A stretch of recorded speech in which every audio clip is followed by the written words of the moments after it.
a lot of fun stuff lined up for you. I'm going to start briefly with the Memorial Cup. First game of the Memorial Cup was a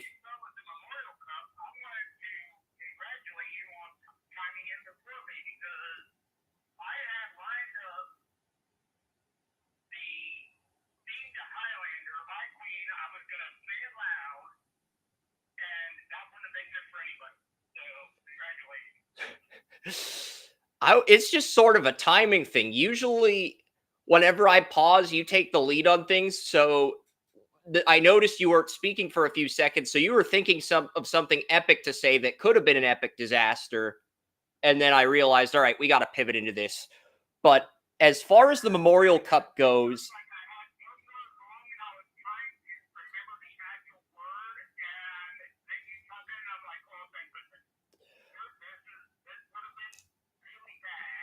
yeah. Yeah, and we're okay, so we do have somebody in the chat room already. Okay. Chalo. So basically somebody wants to discuss a partnership on Discord. We will talk after the show if you want. I'm not going to talk about business during the show to piss off Joey. I'm not going to do that. We already have a ton on our plate today, starting with the Memorial Cup. But I appreciate the comments in the chat room. But as far as the Memorial Cup goes, Saginaw played out of their mind. And usually in the Memorial Cup, Joey, the older team, the more experienced team wins. That was not the case on Friday night. The Saginaw Spirit defeated the Moose Jaw Warriors. The youngest team in the tournament defeated the oldest team in the Memorial Cup 5-4. And look, Zane Pareca, 1 goal, 2 assists for a defenseman, player of the game. He is a projected top 10 pick in this year's NHL draft. I'm kind of on the fence of which defenseman Ottawa's going to pick at 7 between Pareca, Zeev William, and Sam Dickinson, the London Knights defenseman, who's also in the Memorial Cup. You'll see Sam Dickinson today at 4 p.m. on NHL Network when Drummondville takes on the London Knights. But the OHL and Quebec Major Junior Hockey League champions will play. But the hosting city, the Saginaw Spirit, they came out and made a statement against probably the oldest and most well-rounded champion of the three. Because you look at what Moose Jaw has this year, they have Jagger Firkus, a 22 second-round pick. Denton Matichuk, the Blue Jackets' first-round pick at 12, is their team captain. They got Matthew Savoy in a trade from Winnipeg. They also got Nate Danielson, the 9th pick the Red Wings took in the 2023 NHL draft. So Moose Jaw loaded up for this run. And they've got Braden Yeager of the Pittsburgh Penguins 2023 first-round pick too, Joey. So Moose Jaw loaded up for this run. And you've got Zane Pareca. I don't know if he's 17 or 18, but he's in this year's NHL draft. And you've also got Michael Misa, a projected top 5 pick in the 2025 NHL draft. 2 of the youngest players in this tournament. And Pareca and Misa just came out and made a statement against probably the most well-rounded champion of the 3 champions in a 5-4 victory. They almost blew a 4-0 lead, but after Braden Yeager scored the second goal, they got back on the board to make it 5-3, and Saginaw prevails over Moose Jaw 5-4. And it did look like Moose Jaw was going to tie it, but the refs used NHL Instant Replay. The officials in the Memorial Cup, they do not use instant replay during the season, but during the Memorial Cup, which is officiated by NHL referees instead of CHL referees, they use instant replay, and Moose Jaw was caught off sides. And if that call had not been reversed, the game would have been tied. That game would have gone to overtime, and we could be looking at a storyline of Saginaw blowing a 4-0 lead in the second period and Joey roasting them, but that's not what we're looking at. Saginaw holds on. They win 5-4, and their youngster, Zane Pareca, top 10 pick this year, and Michael Misa, top 5 pick next year, showed up, balled out, and, they got to the 3rd round of the OHL tournament before losing to the London Knights in the conference finals, and London's going to be playing later today. So, I mean, to come out and beat the WHL champions in that fashion, a big statement win for the Saginaw Spirit. So, that's all I'm going to say on that, because it is a big win. I do have some other hockey news. Don Waddell got fired as general manager of the Carolina Hurricanes yesterday. That was the big storyline. And a lot of people thought after the Carolina Hurricanes lost the Rangers, they were going to fire Brind'Amour and keep Waddell. But Waddell's a top 5 GM. He has resigned from the position, and he's interviewed with 3 different teams already. 2 have stability at GM. Chicago's one of the 2 teams he interviewed with, but they didn't fire their GM. I don't think they're going to. The other team the one team he interviewed with that doesn't have a GM is Columbus. I do think Columbus is going to get Don Waddell, and I don't know who they would bring in.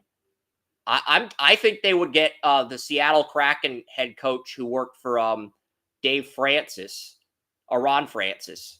I think that's probably the route they would go in if I had to guess, but I'll talk more about the NHL draft next week. I just wanted to bring up the Waddell news quickly because this is a top 5 GM in the league, and top 5 GMs rarely hit the open market.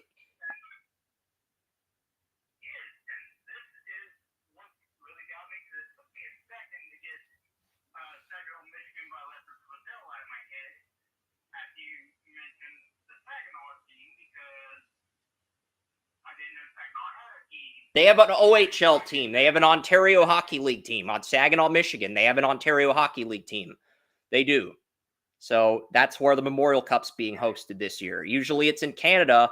It's in America this year. In Saginaw, they defeated the Moose Jaw Warriors, the WHL champions, 5-4 in the first of 3 round-robin games. So that's a huge win for Saginaw because they were the youngest team in the tournament. So to beat the oldest team in the tournament, that's huge for them.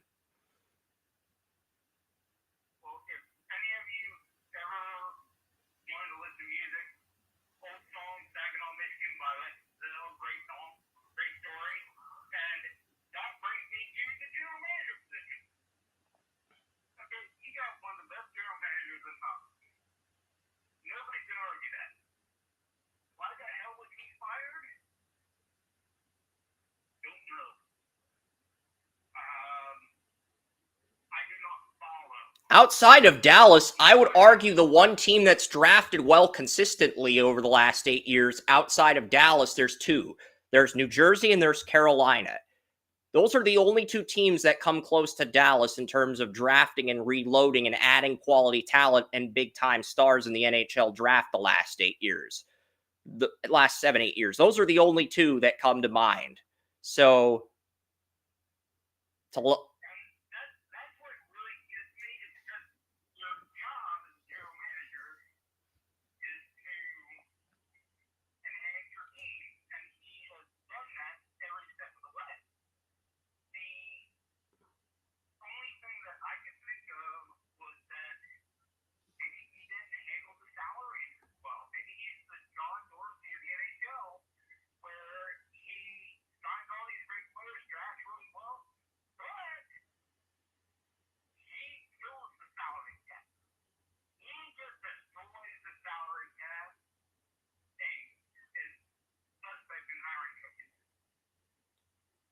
Carolina had $30 million to spend last offseason. They've got $30 million again.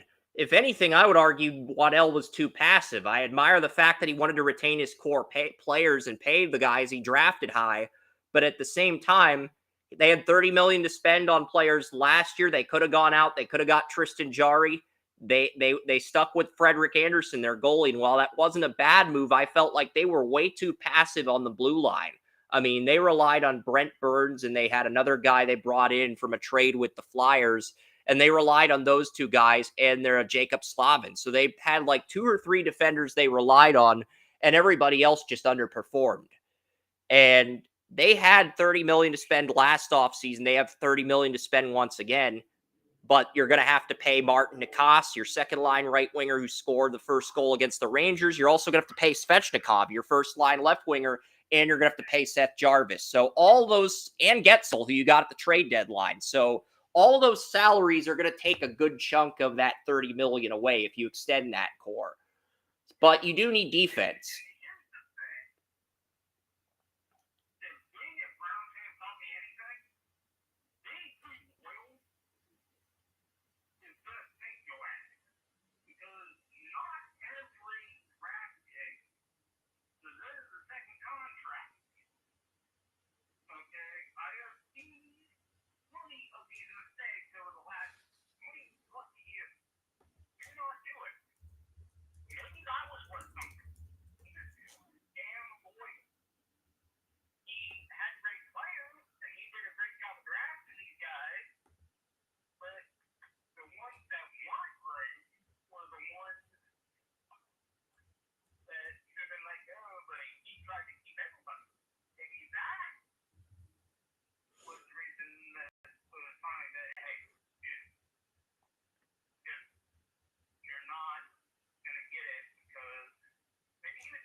Okay, so they do have Svechnikov paid already. So they've already paid Svechnikov, and they paid their who they drafted second overall, and they already paid they gave Sebastian Aho, their top line center, an 8-year contract last year. But you look at their first line, Jake Gensel, you're probably not going to be able to bring him back. Martin Nikas and Seth Jarvis, the first and second line right wingers, are both RFAs. You should be able to extend both of those guys. But I'm guessing Seth Jarvis is going to want around 8 to 9 million a year. That's going to take a chunk of your 30 million away. Nikas is probably going to want 4 to 6 million. So that you're looking at anywhere from having 16 to 14 million to spend on free agents after RFAing those two. You can probably RFA your other guys, Jack Drury, Cogland, Tixola, Suzuki for 925,000 or less than $1 million, and you should be fine there. But if you bring back Gensel, that's going to reduce your cap to like 6 million. I think you should bring Gensel back, but at the same time, I don't know if the Hurricanes will. And they do need more bodies in the defense. Brady Skej, Brett Pesce, these are guys who are liabilities on the blue line. They're both UFAs. You can get rid of them.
Joey, there's only 17 players in the league that make $10 million in the NHL. There's only 17 players. Austin Matthews, Nate McKinnon, Connor McDavid, Artemi Panarin, Elias Peterson, Erik Karlsson, the Norris Trophy defenseman the Penguins traded a first-round pick for, William Nylander, David Pasternak, Drew Doughty, John Tavares, Rasmus Dahlin, number 1 pick in 2018, makes $11 million. He really poached the Sabres. I like Dahlin, but I don't know if he's worth $11 million a year. Marner, $10,903,000. Carey Price is still getting paid for the next 2 years, even though he retired. Huberdeau, since he's on long-term IR, Huberdeau's making $10.5 million. Barkov's only making $10 million. Eichel's making $10 million, and Bobrovsky's making $10 million. That's it. For next season, that's it. Those are the only 17 players in the league.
Well, Seth Jarvis, he had 40 points as a rookie in 2021-2022 after being a 2020 first-round pick. He had 39 points last year. He had 67 this year.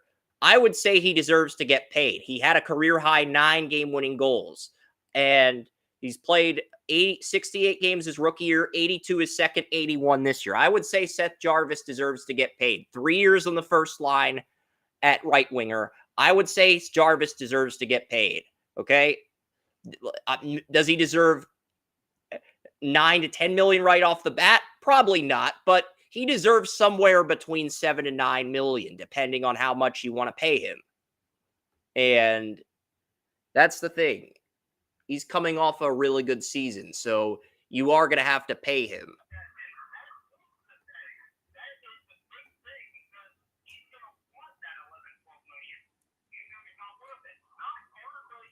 Jarvis has no leverage. Here's how, Joey, UFAs have more leverage than RFAs. Seth Jarvis is an RFA. He's only 22, so he's not going to get 10, 11 million a year.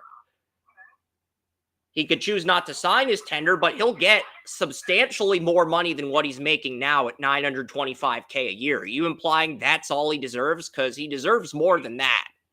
Let's be real. He doesn't deserve 10, 11 million, but yet, but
well, if Seth Jarvis agrees to his RFA, he's only making $925,000 next year. He's not going to agree to the RFA. You're going to have to renegotiate his deal.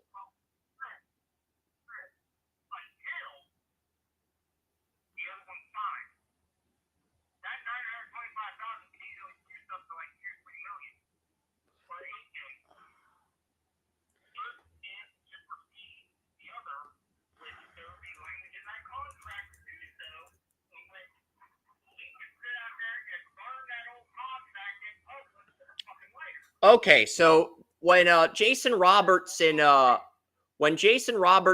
extended after the 2022 after the 2021-2020 after his rookie deal, he got $7,750,000 over 4 years. He's in the second year of that 4-year deal. But that's what he got heading into last year, and he's played up to that. So, do you think that's a fair number for Seth Jarvis? Jason Robertson, the Dallas Stars first line left winger. He makes $7 million.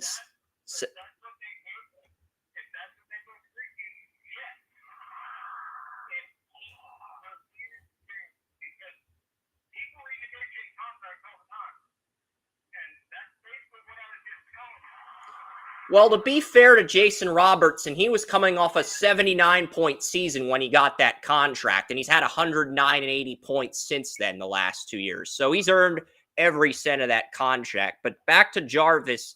Jarvis has only had 67 points. So I'm not sure I would pay that much because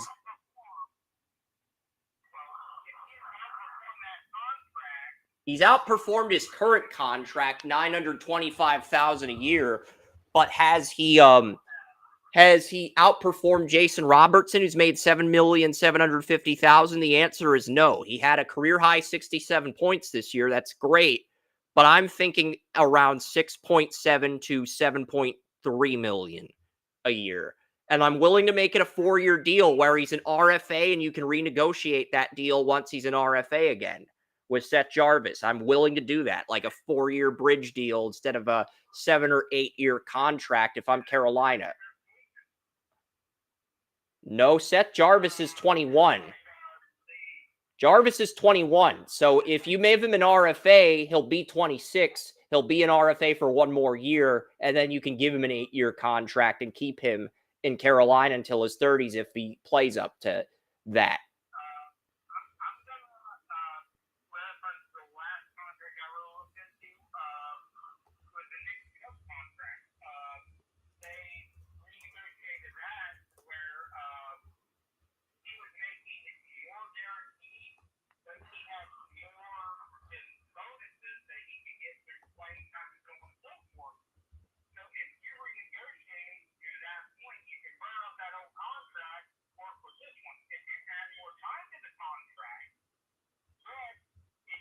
NFL contracts and clauses are different. NHL contracts are different from NFL because there's no signing bonuses, and there's buyout penalties that affect the salary cap if you get out of a contract too early.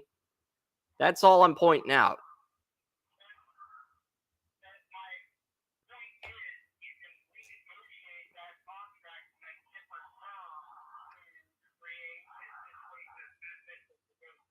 Yes. But in hockey, you cannot renegotiate the contract. Once it's finalized, it's finalized. Hockey, you cannot renegotiate the contract.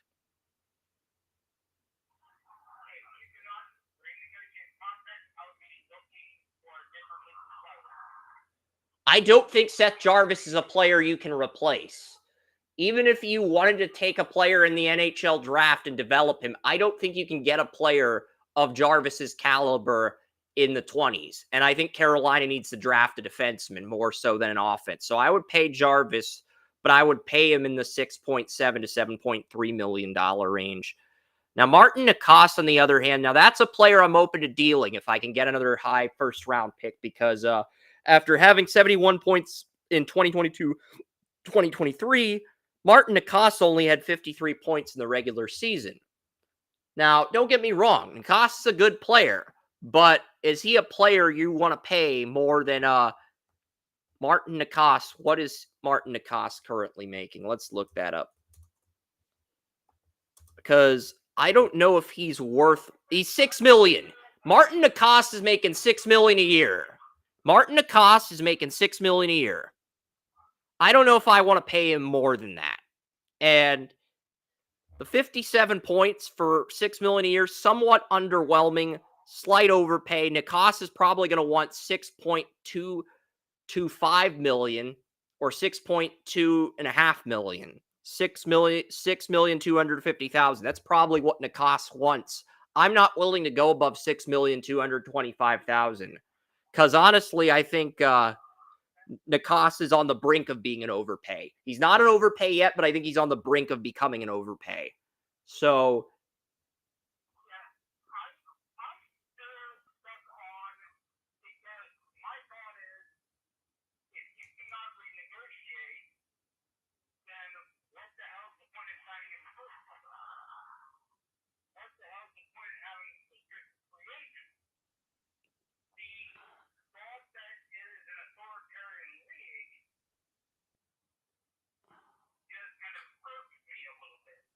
you draft the player when they're 18.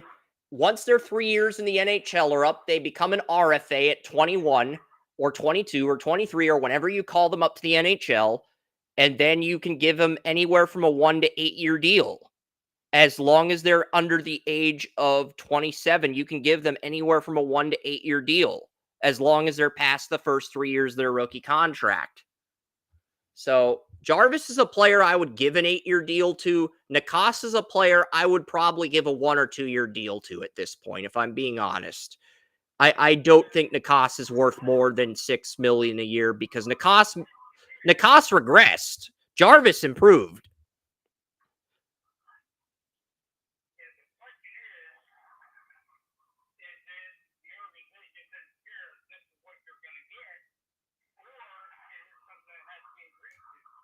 It has to be agreed to. You like RFA, when you have a player who's an RFA, you can offer them whatever. And some players will sign for the league minimum, like minor league guys and stuff, and third, fourth line guys. Some of them will sign for the league minimum. Some of them who have two-way contracts will sign for the league minimum if you give them a one-way contract, which guarantees them an NHL roster spot. Other guys who are stars like Seth Jarvis, you pretty much have to pay them what their market value is, what their agent wants. So, and Seth Jarvis is a player you just cannot replace.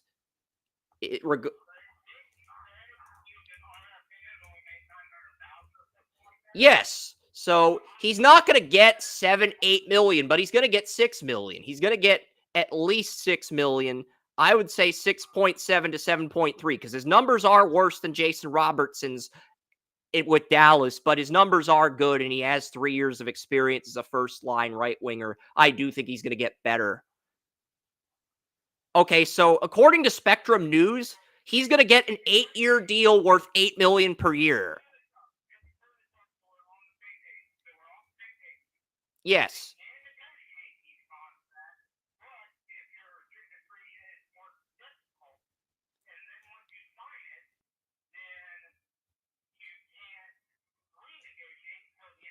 Yes. Yes. Okay, I got some news. On Seth Jarvis.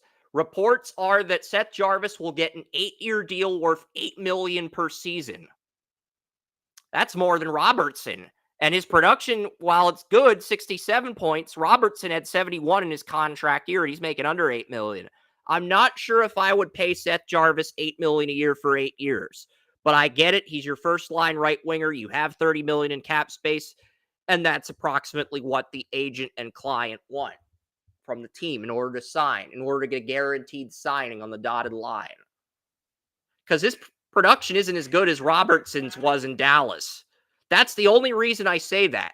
While I think Jarvis has potential to be an 80 to 100 point player, his career high right now is 67 points. I don't think he's done enough to earn $8 million. Now, if he's willing to do a 2-year deal where he gets $6.7 million and then he has an 80-point season, we can renegotiate after that. We can renegotiate after next season and make it an 8-year deal then. But we don't make it an 8-year deal now.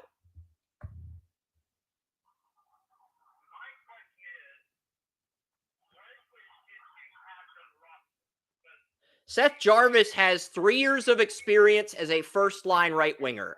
Seth Jarvis has 3 years of experience as a first-line right winger. In fact, when he was 19 years old, he was the Carolina Hurricanes' first-line right winger. He beat out every other right winger on the roster spot in training camp for the first-line right winger job as a 19-year-old.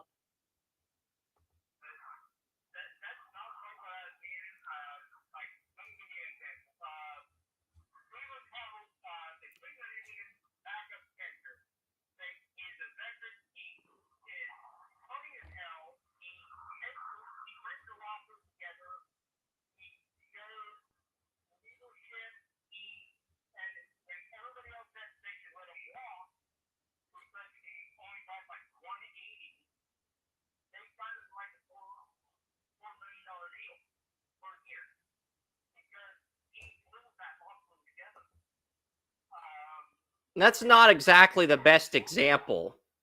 Seth Jarvis is the Carolina Hurricanes' first line right winger. You need stars on your first line. Jarvis is a star. He's not a superstar. He's not in the tier that Robertson's in, but he's a player you cannot replace. So you have to pay him. Now, I would not give him 8 years over $8 million, but I would give him an extension. I would probably give him a 2-year deal worth anywhere from 6.7 to 7.3 million. And then if he dominates, you can renegotiate that and give him 8 years over 80 million once he earns it by putting up an 80-point season. But at that point, he might want 9 to 10 million. That's kind of why these 8-year contracts get put into effect as placeholders.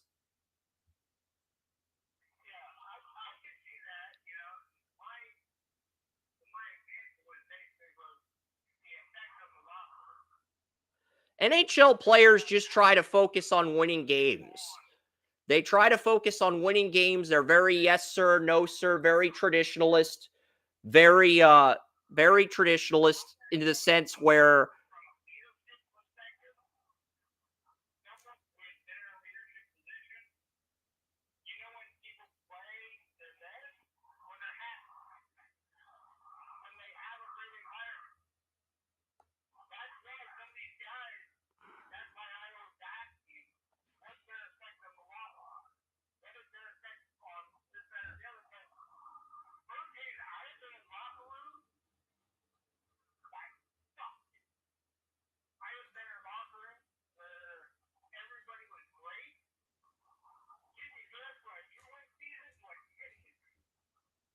Carolina's been in the playoffs each year.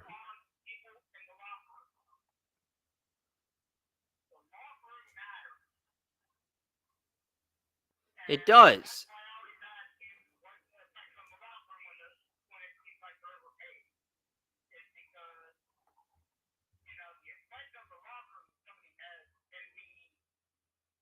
He was a top 3 scorer and he led right wingers in points. I think you have to pay him. I mean, and he's consistent in the playoffs too. He's had 8, 10, and 9 points each last 3 years the Hurricanes have been in the playoffs. So I think at this point you have to pay him.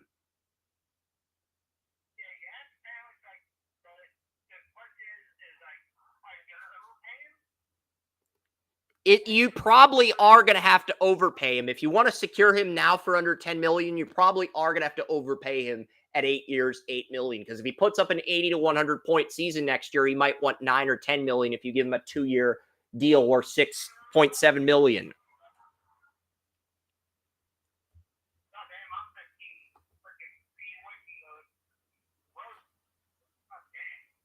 I think you just pay him the 8 years, $8 million and get it over with.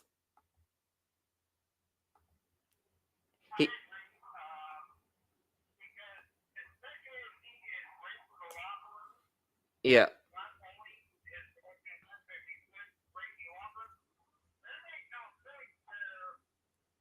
Yeah, he is great in the locker room. I'll give you one example. of what he did in the locker room. After Jack Drury, a Carolina Hurricanes teammate, graduated from Harvard, he gave Seth Jarvis a t-shirt. Seth Jarvis put on the Harvard t-shirt and started joking around in the locker room, laughing, having a good time. And teammates were applauding him. So yeah, that's a player you keep around. Not just from a goal scoring standpoint, but from a locker room standpoint. That's a player you keep around.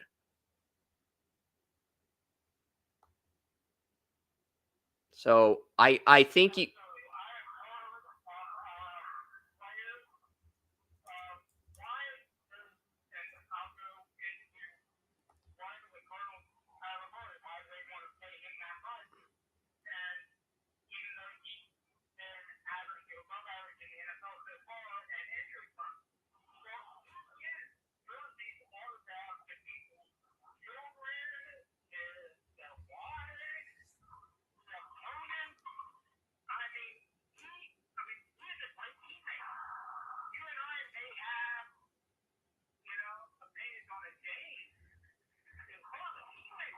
Well, as far as Martin Nikas, the other RFA goes, it sounds like he is going to get traded because according to head coach Ron Brindamore, he didn't and couldn't buy into the system that Rod Brindamore wanted to run. So if that is the truth, then he is getting moved because there are all types of trade rumors for Martin Nikas. Vancouver, Boston, Maple Leafs, Blue Jackets.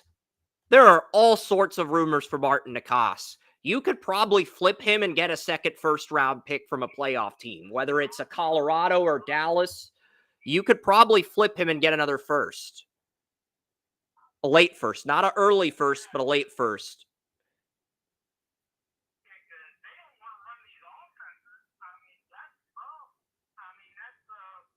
That's a big problem.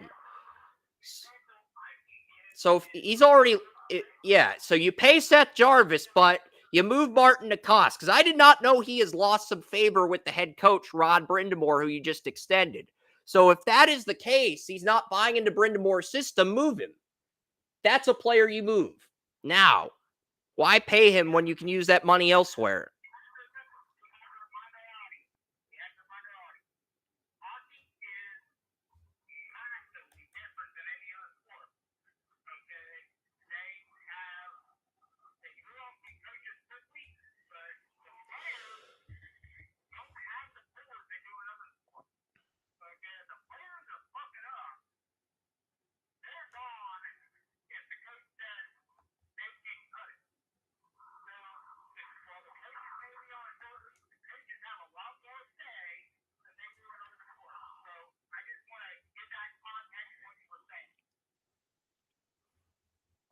Yeah, you're right. You're right in that respect. But I am going to pivot into the conference finals, and then we will talk about the MLB mock draft. I appreciate the credit, Joey. We've spent 40 minutes talking about what the Hurricanes are going to do. We got to talk about the teams that made the Final Four in both the NBA and the NHL. Okay? I appreciate the credit. I do. I do appreciate the credit. But we also got to be alert of things because we got not only do we have an MLB mock draft we're going to be running through later today, we also have a NFL schedule weeks 10 through 18. So, yeah. So we got that as well, but we do have the cover photo for the first 9 weeks already picked out, barring injuries. So, I mean, we'll see what happens, but let's look at the NHL playoffs. Eastern Conference is 1-1 between the Rangers and Panthers. Florida took game 1 with a 3-0 shutout. The Rangers won game 2 in overtime. It's going to be 1-1 going back to Florida. And Dallas plays Edmonton tonight. That game went to double overtime. Edmonton won without Roope Hintz in the lineup for game 1. Edmonton won. Roope Hintz did skate yesterday. If Roope Hintz is back, I think that will fire up Dallas and they will find a way to win game 2. It just depends on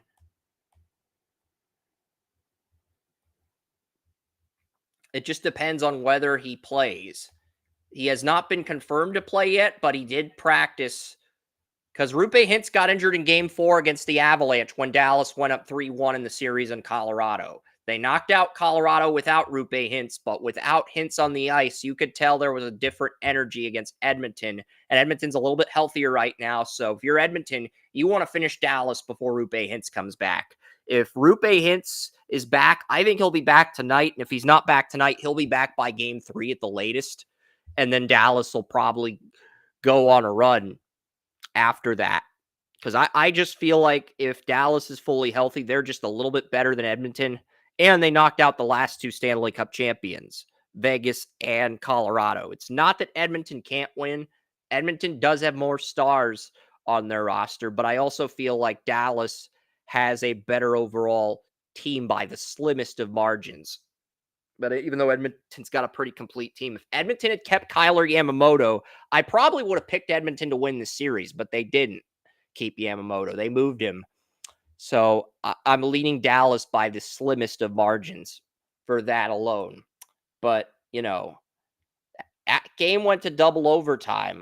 The Dallas-Edmonton game won.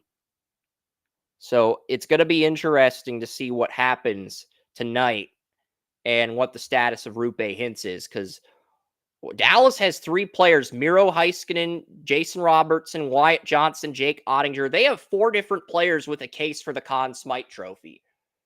The Rangers, I feel like if the Panthers win the Stanley Cup, the Conn Smythe will either go to Bobrovsky or it'll go to Matthew Tkachuk or it'll go to Barkov. If the might go to Carter Verhaeghe. It might. The Rangers, it'll probably go to Igor Shesterkev, the goalie. If the Oilers win the cup, it'll go to either Zach Hyman, Connor McDavid, or Leon Draisaitl. It'll go to one of those 3. Probably Hyman if I had to guess. Dallas, we don't really know who it would go to. So I just think this is a really interesting Western Conference Finals. And it's a big game for Dallas. And big game for the Dallas Stars tonight, with the Mavericks going up 2-0 on Minnesota, with the Celtics up 2-0 on Indiana. Dallas, they've got one more home game. They got to make their fans proud and make this thing 1-1 going back to Edmonton, where it's a best of 5. And that's the thing.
The Cavs would have beaten the Pacers. That's kind of my thought process as well. I do like what the Pacers starting five did against the Knicks in Game 7, but, I mean, Mathurin's injured. Now Halliburton's injured. I think if Mathurin was healthy, the Pacers would beat the Celtics.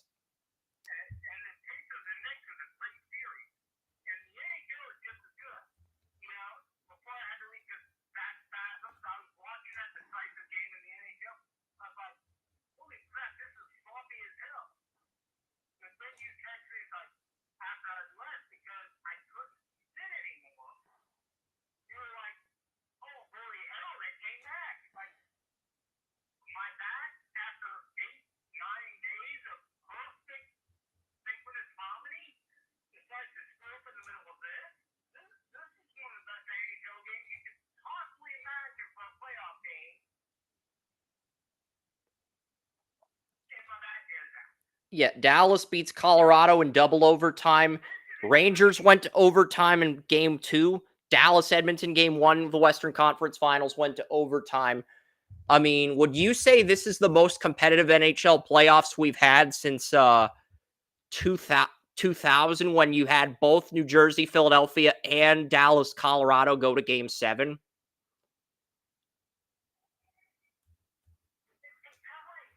It is. It is.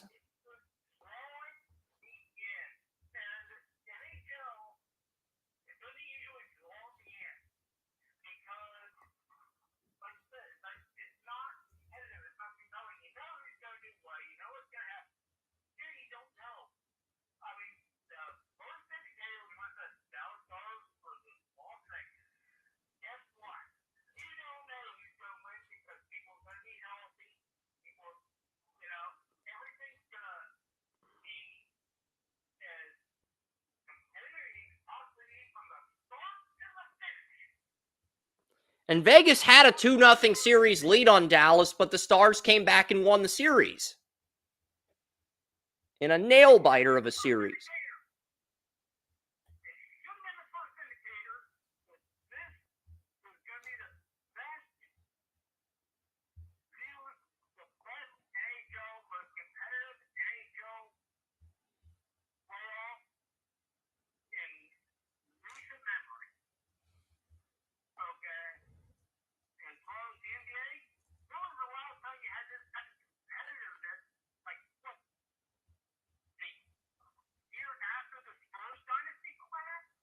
I feel like there's more parity in the NBA this year than the NHL.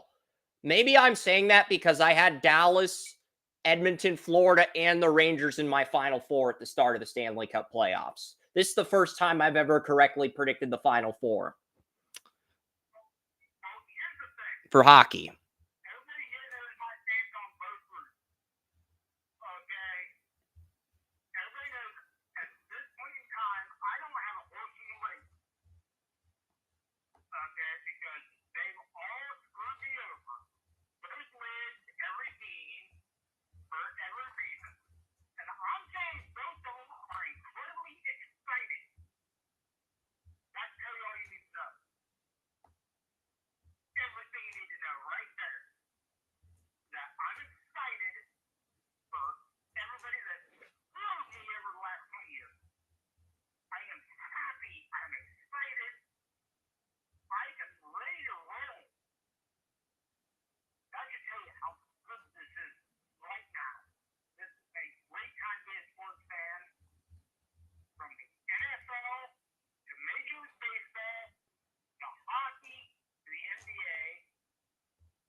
Yeah, I'm trying to figure out the last time we had a series go 4-3 in both the conference finals and the Stanley Cup for the NHL, but that's neither here nor there because I'm trying to find an appropriate year to compare this year's NHL playoffs to, but it's been incredibly entertaining regardless of who you're rooting for, and I think the same can be said for the NBA.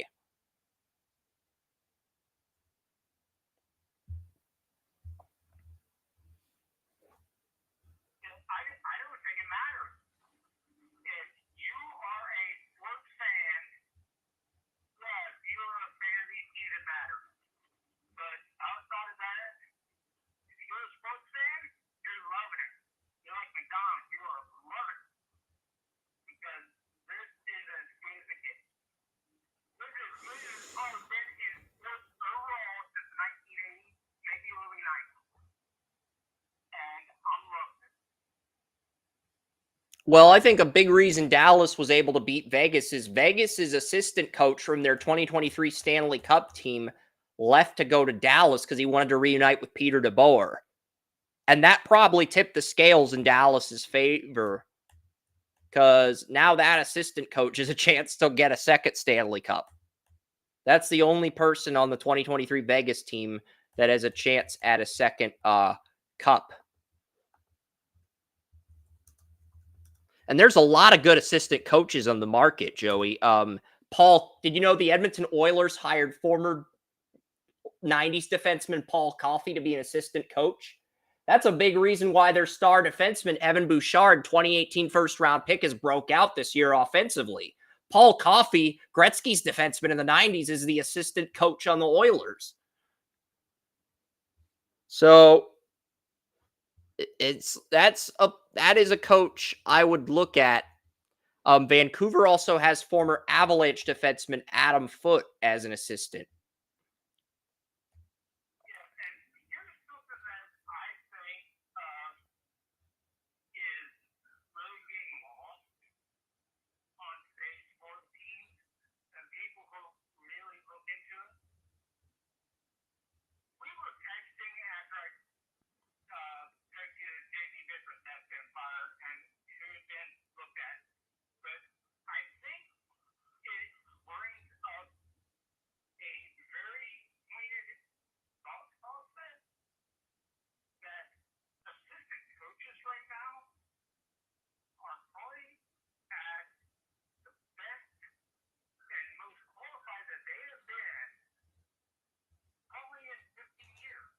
Yeah, and Dallas has a great coaching staff. You have Steven Spott and Alain Nasreddine. These are both guys who were assistants with DeBoer last year in Dallas, and Misha Donskov was an assistant for DeBoer in Vegas, and then he came to Dallas this year. So DeBoer has three really good assistants, and you also have Jeff Reese, who was a goaltending coach on the 2004 Tampa Bay Lightning team that won the Stanley Cup with Nikolai Khabibulin at goalie. And he was also with the, and then before that, he was with the Flyers, and then Dallas hired him from the Flyers, and he's coached up Ottinger as the goalie coach, Jeff Reese. So they do have a bunch of good coaches on their staff, the Dallas Stars, but that's not to take anything away from.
Yeah, I'm looking to see if there's a good assistant coach on the Florida Panthers. Kompon Lev Tomo Rutu, I think that's a former NHL player. He's an assistant coach with the Panthers. Okay, so I think Paul Maurice, I'm looking at the coaching staffs of the remaining playoff teams. I'm blown away by the Panthers. I'm not blown away by the Panthers coaching staff, but I do think they have a really good roster. I mean, you look at the coaching staff, they've got Peter Laviolette. They brought him in. I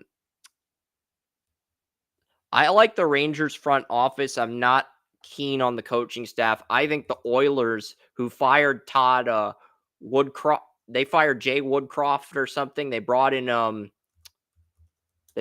Connor McDavid's. They brought in Chris Knobloch, They brought in Chris Knobloch and Paul Coffey, who's mentoring Knobloch. Knobloch was Connor McDavid's coach on the Erie Otters in the OHL and before he was drafted in the NHL after they fired Jay Woodcroft in November. And Knobloch's done a great job as the interim coach. With the Oilers. So, yeah, he's definitely capitalized on that opportunity. But yeah, I think it's going to be interesting to see what happens. And it's 10:59 a.m. We are going to pivot to the MLB Mock Draft in about a few minutes. I'm going to get that loaded here. And then we will go through the revision process of the mock draft. Yes. The part of the mock draft where we make revisions and adjust accordingly.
Yeah.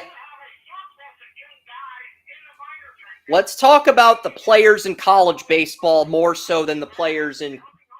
Can we talk about the players in college baseball more so than the Guardians roster?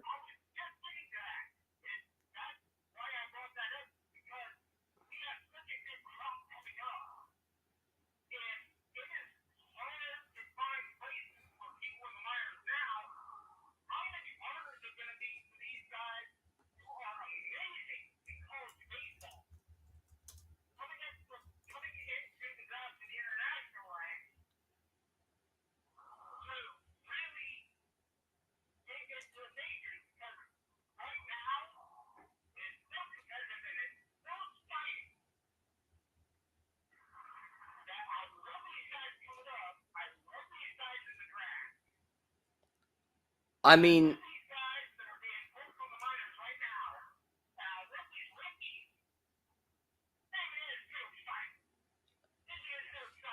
yeah, I agree. It's exciting. I'm pumped. Number one pick in the draft. I think what we're going to end up doing is we're going to move Jimenez to shortstop where he played before he got moved to second baseman when Eddie Rosario was traded. And I think we're going to go Travis Bazzana at 1. I thought about a pitcher at 1. I gave it serious consideration. But at the end of the day, it's too close to call between Hagen Smith and Chase Burns. And if you draft Bazzana and you move Jimenez to shortstop, you have Jose Ramirez at third base, Jimenez at shortstop.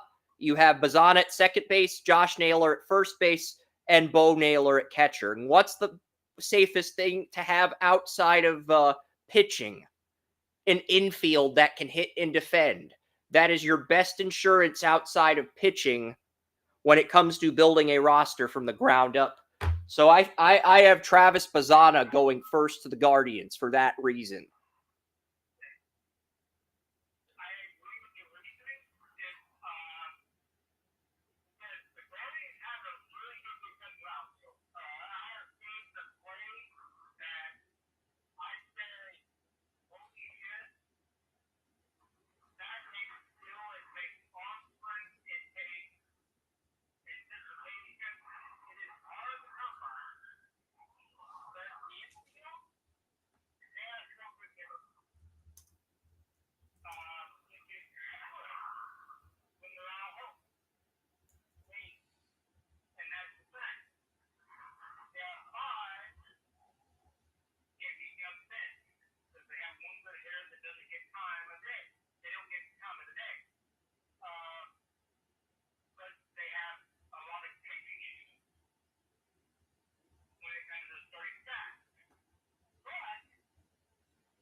Right now, there's a 40% chance they go Bazana. There's a 40% chance they go with the Georgia outfielder / catcher, Charlie Condon, who, with the Guardians' current contracts at catcher and outfield, Condon would not be on the Guardians until 2029 at the earliest. With Bazana, he can work his way up the minors very quickly, and you can move Jimenez from second base to shortstop, make room for Bazana, and you fix your infield in the process.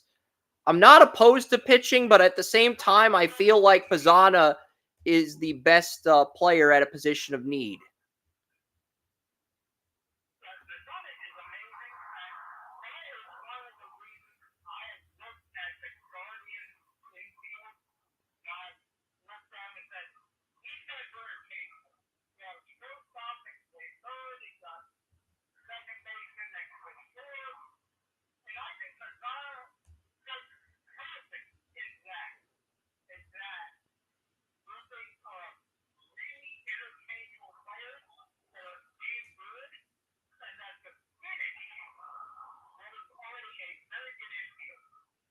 Yeah.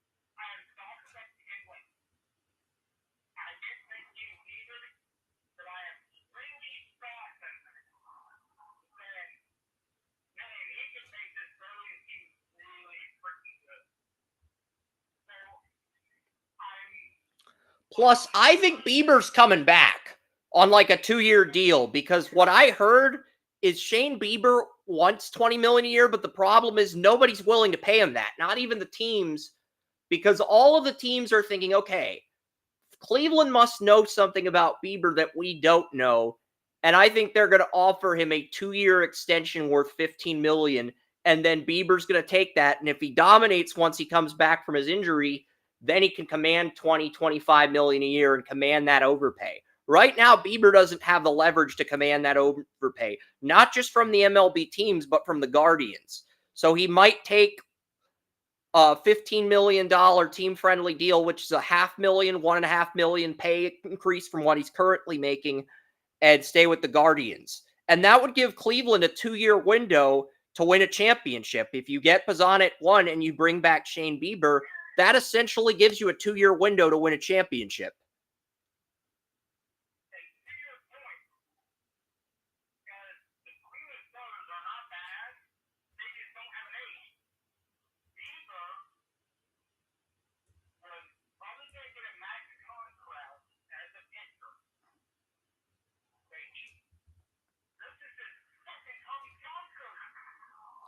And he's had multiple injuries, and the multiple injuries are the big reason why teams are scared to pay him now.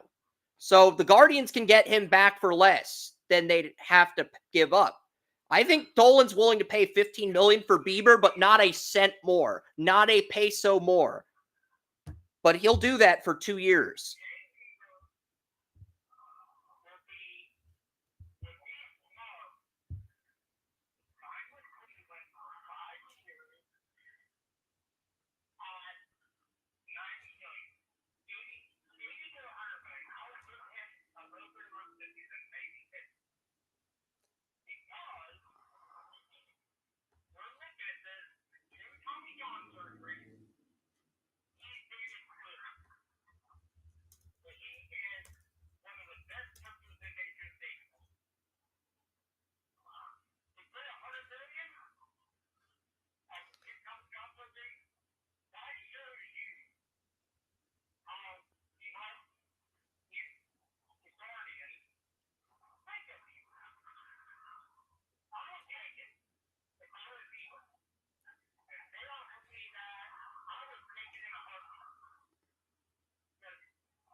Well, Shane Bieber is making $13,125,000 this year.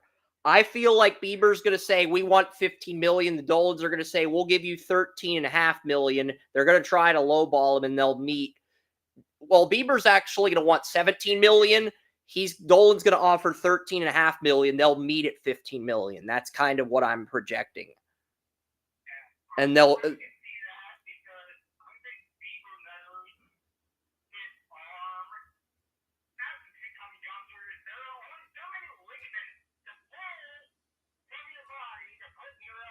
And they'll give him a 2-year deal. He should take more than 2 years, but he won't. Realistically, he will probably take a 2-year deal.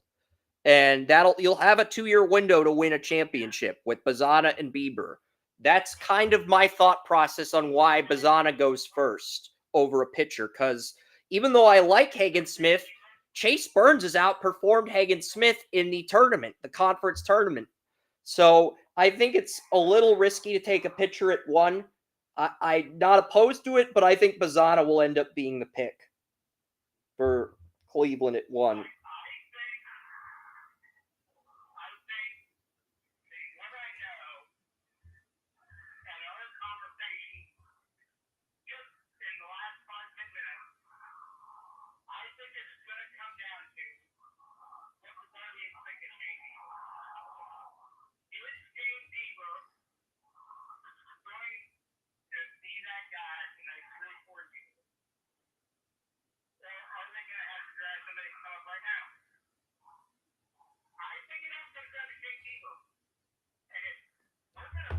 I think it comes down to the money. Hagen Smith did get 17 strikeouts against Oregon State. He's 20. He's younger than Bazzana, too. I think it is going to come down to Bazzana or Smith, but I think it's going to come down to who takes less money because I heard that both pitchers are expected to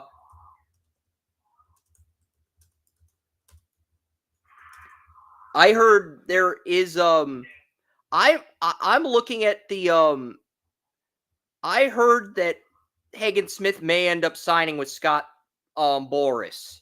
So that could end up scaring the Guardians out of drafting him.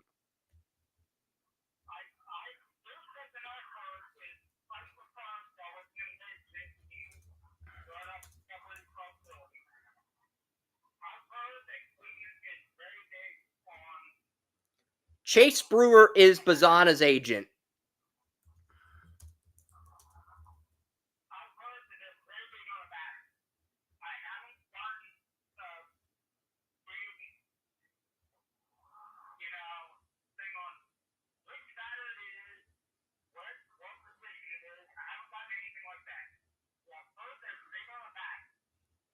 Jonathan Mayo said there's a 40% chance it's SEC Player of the Year Charlie Condon. Jonathan Mayo also said there's a 40% chance it's Pac-12 Player of the Year Bazzana. And Condon's a catcher/outfielder, whereas Bazzana's a second baseman. And Condon's more of a power hitter, but Bazzana's more of a contact hitter, and he's a better defender.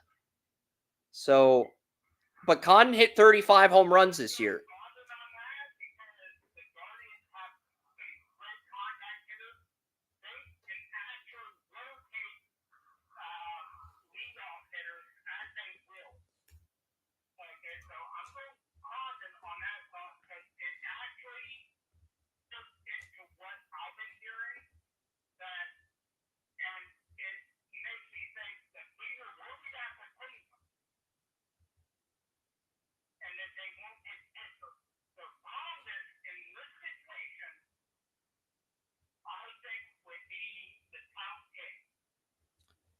Yeah, if you want to pay Condon, if you want to pay the max offer to get the number 1 player on the board, I would go with Condon if it were just based on talent alone.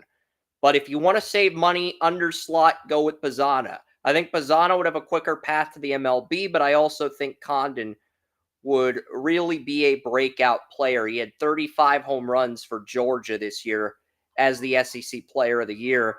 And he's drawn comparisons to Jason Worth, JD Martinez, and Chris Bryant of the Cubs. So,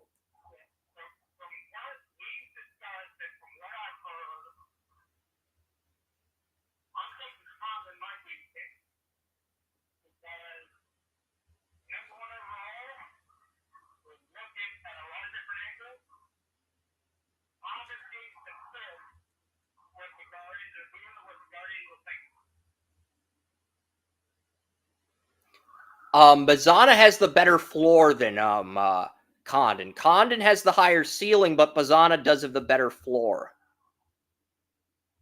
And he's notably worse on the road compared to when he's at home. So, And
yes, last year when the Pirates won the lottery, their slot value pick was $9,721,000.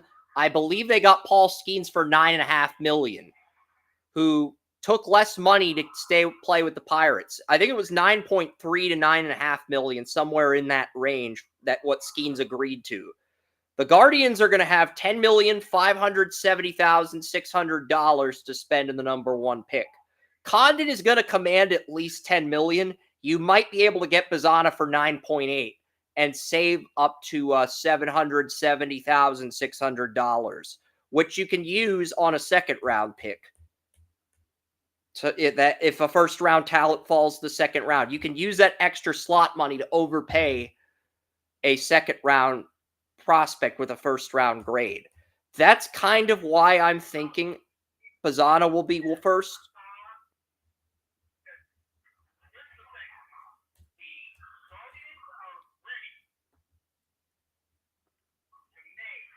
They are.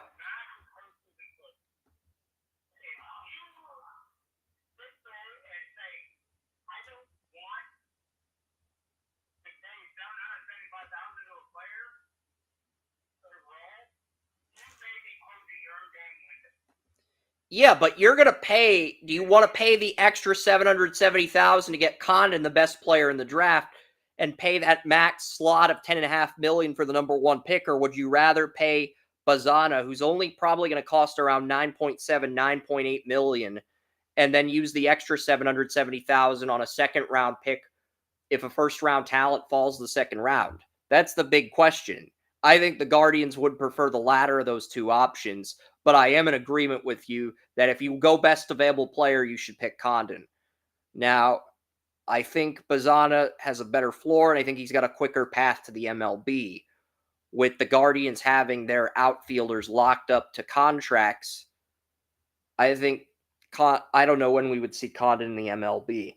Could see him in 2025, but we could see him in 2029 as well, depending on how quickly he develops.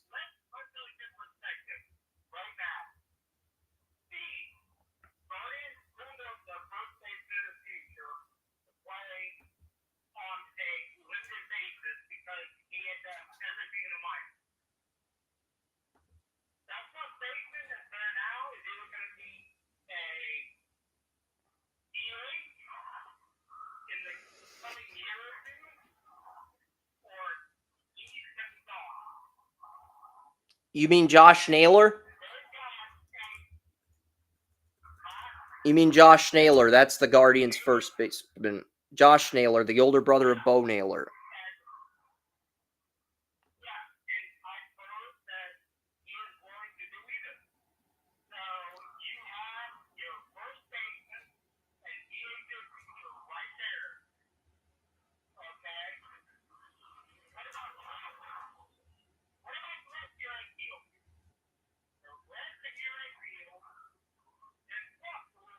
Naylor is a 2026 UFA. So if you draft Charlie Condon, you can keep him in the minors for 2 years, develop him. He should be ready to take over at first base by 2026 when Naylor becomes a UFA.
Yep.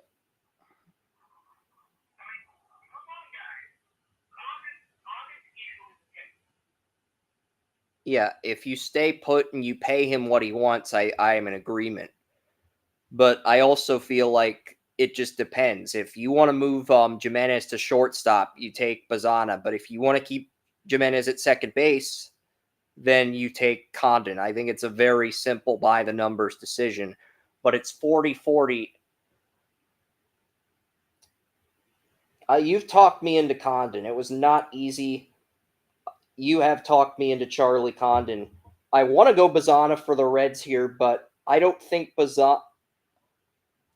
I think you look at the Reds, they do need outfield help.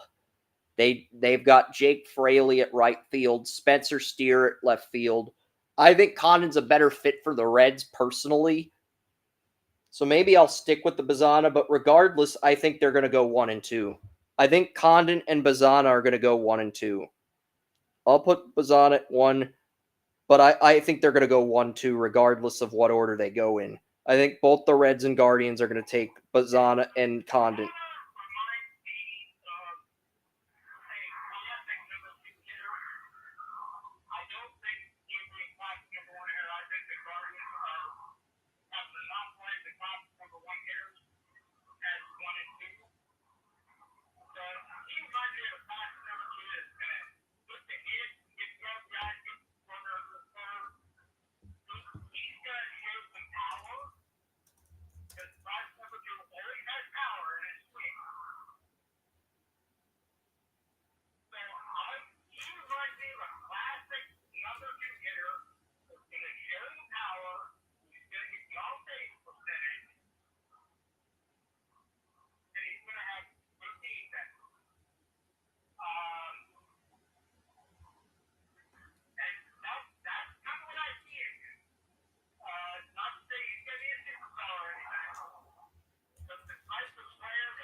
It's interesting because Bleacher Nation has Charlie Condon going first. They have Jack Caglione going second, and they've got Nick Kurtz going third to the Rockies. So I could see that. I could definitely see that. But I'm looking at a lot of the mock drafts to get a read on, okay, what's going to happen if the Guardians go with Bazana. Because okay, USA Today is just quoting Keith Law. There's zero originality here. And I could see Bazana at 1, but I think we're going to see one of two scenarios. We will either see Conan and Caglione go 1 and 2, or we'll see Bazana go 1 and Caglione go second.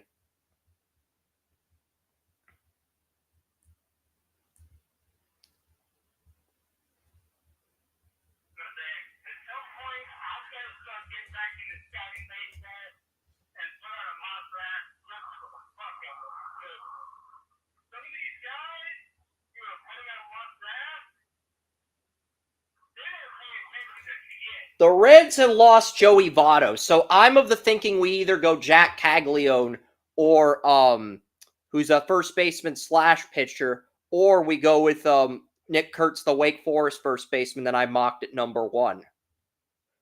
It's the Reds have Jonathan India at second base. Is India set to be a free agent anytime soon, like a UFA? That's what I want to know because India signed a 2-year deal with the Reds to avoid arbitration. So he is not a UFA until 2027. So you have India for 3 more years.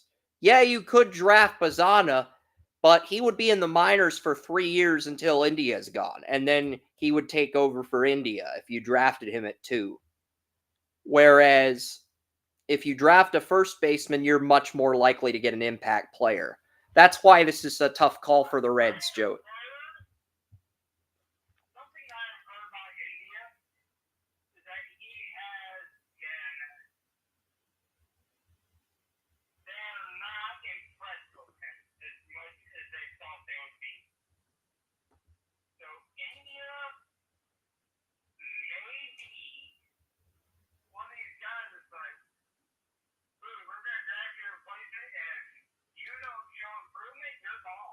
Because Jonathan India is getting $3.8 million this year and $5 million in 2025.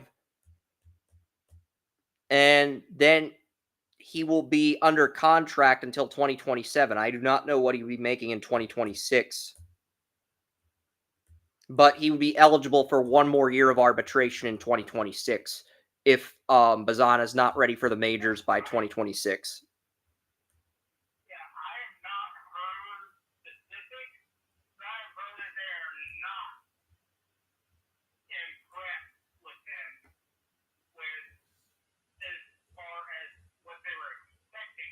I mean, they drafted him 5th overall, and he did hit a grand slam versus the Dodgers last night.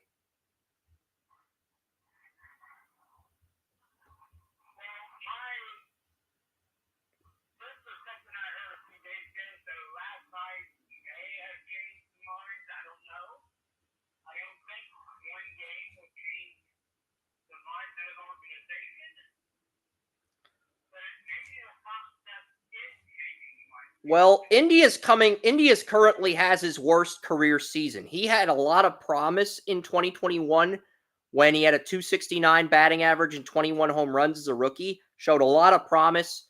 And then last year, that number decreased to that number went down to 10 in 2022, but it went back up to 17 in 2023 with a 244 batting average, a 338 on-base percentage. This year, the on-base percentage is down to 335. The batting average is at a career low 223, and the home runs are at a career low 3. So yeah, and that does include the grand slam from yesterday. That was his 3rd home run of the year.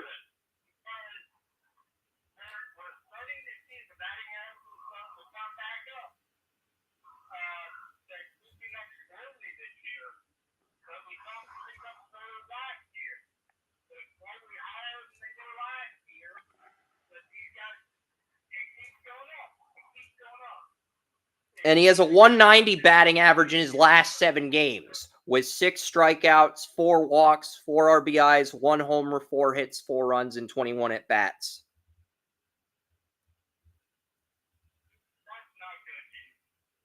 Yeah.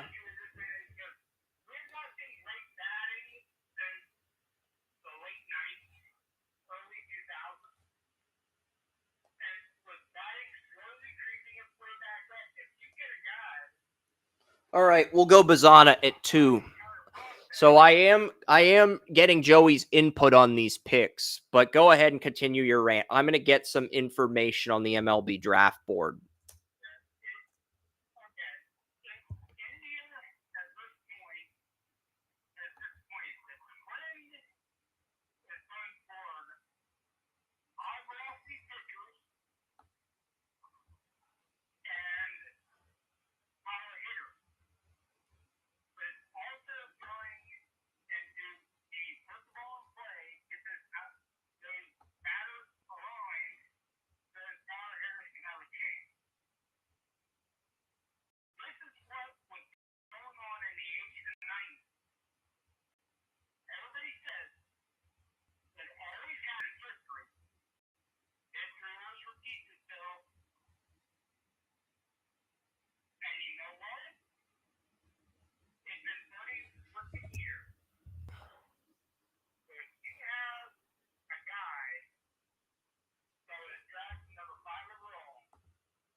I think I have the numbers pulled up here. Jonathan India, I can look it up here. I've got the Reds website pulled up. The on-base percentage is .335 this year.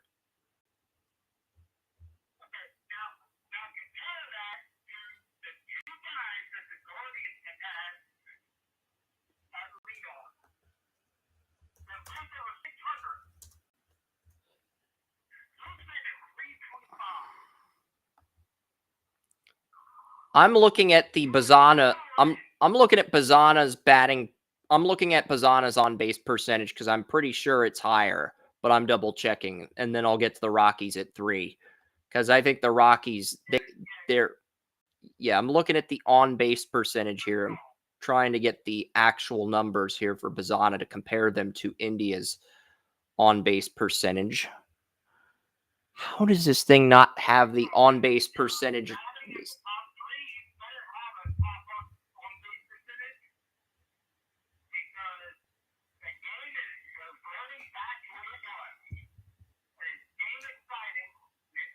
Okay, Bazana's got a career high 581 on base percentage, and he had a 425 on base percentage as a freshman, and improved that to 500.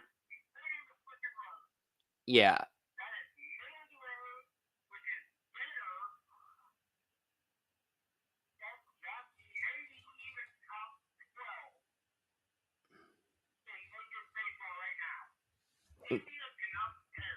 Yeah. India, we got to get rid of India. Plus, the Reds can let India test free agency and they can reload. So it makes sense to go Bazana at 2. All right. So Condon and Bazana are 1 and 2 in our mock draft based on revisions. I am going with Condon at 1 because Condon would play first base. And then you'd have Bazana play second base. The Rockies are up at 3. I think the Rockies are in an interesting spot, Joey. I'm looking at who the Rockies have at first baseman to see if I want to go with Caglione or Nick Kurtz. The Rockies have Chris Bryant from the Cubs at first baseman. That's interesting. How much is he getting paid over his contract? Yeah, Denver Post called it one of the worst contracts. He's getting $28 million a year from now until 2029. Yeah, Rockies did overpay in that respect. So I would go Hagen Smith here. I would go Hagen Smith. It's if you're paying Chris Bryant $28 million a year, and everybody's saying this is Russell Wilson bad level contract. Imagine if the Broncos gave Russell Wilson a 7 or 8 year deal instead of what they initially gave him. That's kind of what the Rockies did with Chris Bryant. But hey, you know,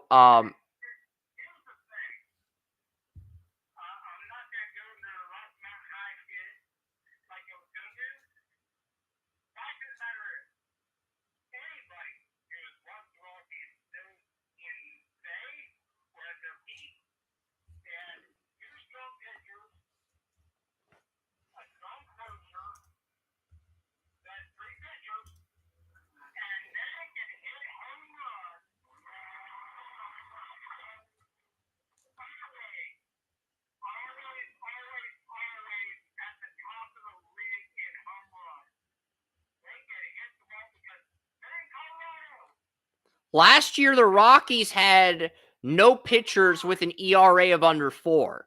All of the Rockies' 5 starters had an ERA of above 4 last year. That is not the case this season, though. That is not the case this year. The Rockies had 4 starting pitchers with an ERA of above 4 last season, which is why I'm leaning pitcher. But I'm double checking the numbers for this season to see how bad the rotation is. Austin Gomber has put together a respectable 2.76 ERA in 10 starts, and Cal Quantrill, former Guardian, 3.59 ERA with the Rockies. So Gomber and Quantrill have actually provided the Rockies an identity after having 5 pitchers with an ERA of over 4 last year. Gomber and Quantrill have improved enough to give you a 1-2, but the rest of the Rockies starting pitchers, ERA is above 5 now. So you still need pitching. I think Hagen Smith makes a lot of sense here. I'm also not opposed to Chase Burns, but I think Hagen Smith comes off the board here, Joey. You need more pitching for the Rockies.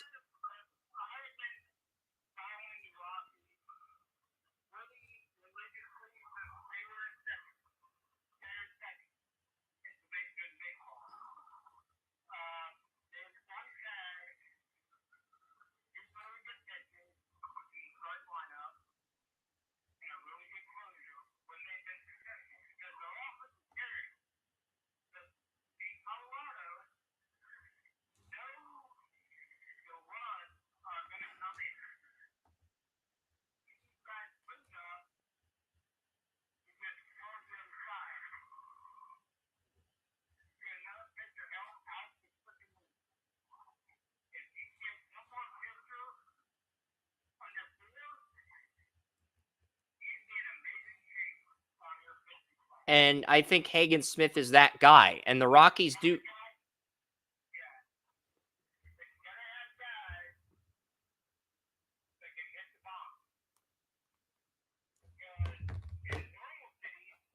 It's basically take a first baseman and keep him in the minors for 5-6 years, which I don't like when you have Chris Bryant. You're paying him $28 million a year. You can take Weatherholt, the West Virginia guy. You can go with Braden Montgomery, the Texas A&M bat, or you can take a pitcher here.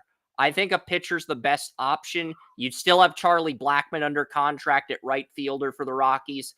So I would go for the pitcher here, looking at all the options.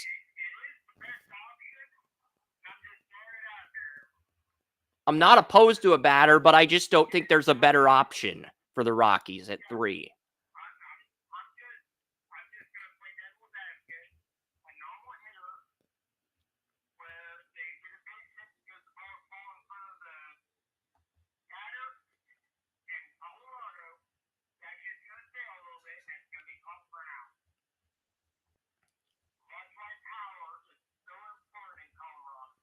Yeah.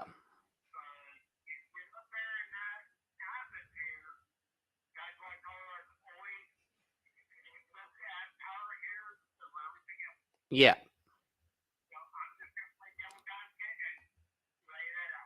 So who do you have at number 3? Are you got Hagen Smith? I mean, the best player on the board is Jack Caglione, the first baseman / pitcher, but he's mainly going to be a batter in the MLB rather than a pitcher. And you have Chris Bryant until 2029, making $28 million a year.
Yeah, and I think if you were to take a first baseman, Nick Kurtz might be a better fit. He goes to Wake Forest. I think he'd be more prepared for the altitude compared to but Caglione in Colorado. But if it were up to me, I would probably go with Hagen Smith.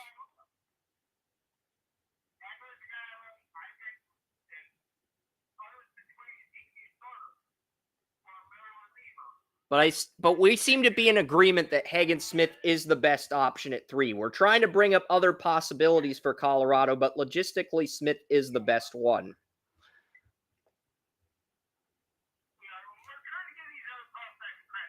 Yeah, because this is a draft. I said in December or January, there are at least 4 or 5 blue chip players atop the board. I still believe that. So I think Hagen Smith, he's 20. A lot of these other prospects are 20, 21. This is my January mock draft on Draft Utopia that I'm showing the audience. I had JJ Weatherholt at 3 in January, but Joey and I were talking, we're making revisions, and we're brainstorming. I had Mike Sirota to the Athletics back in I'm looking at what do the Athletics have? They have some guys. They've got Lede, the Marlins at right fielder. They need some good. They've got Ryan Noda at first base. Ryan Noda. I don't know if Ryan Noda's the guy, but I really like Caglione or Kurtz would be a good option here. I'm looking at Ryan Noda's contract with the Athletics to determine, okay,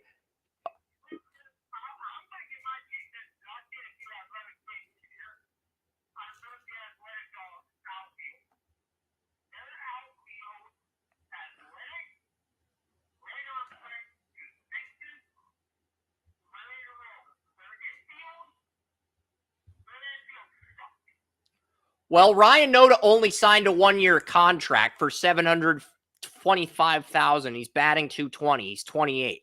I think Ryan Noda, he had a lot of promise heading into this offseason, but he has sucked this year. So I am looking at first baseman for the Athletics here at 4. The only question is, which guy do we take?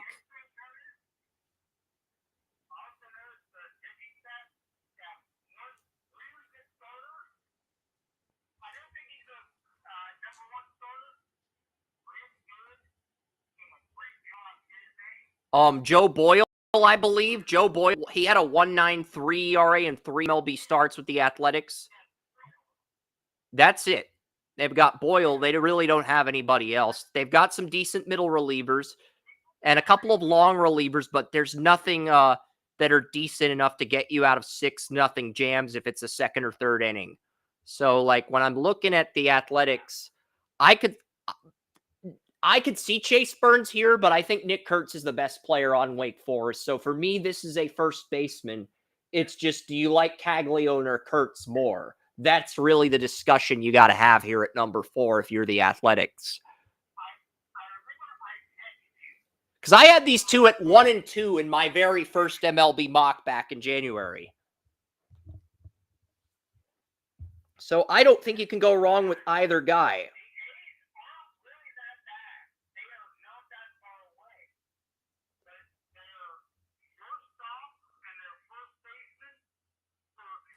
To be fair to the Athletics, they drafted a shortstop in the first round of last year's draft. They got Jack Wilson's son. Remember Jack Wilson of the Pittsburgh Pirates? His son was drafted by the Athletics in the first round of last year's draft. He's in the minors right now, but yeah, the Athletics drafted Jacob Wilson, the son of former Pirate shortstop Jack Wilson, 6th overall last year's draft. So Jacob Wilson's the future at shortstop. They don't have a future first baseman.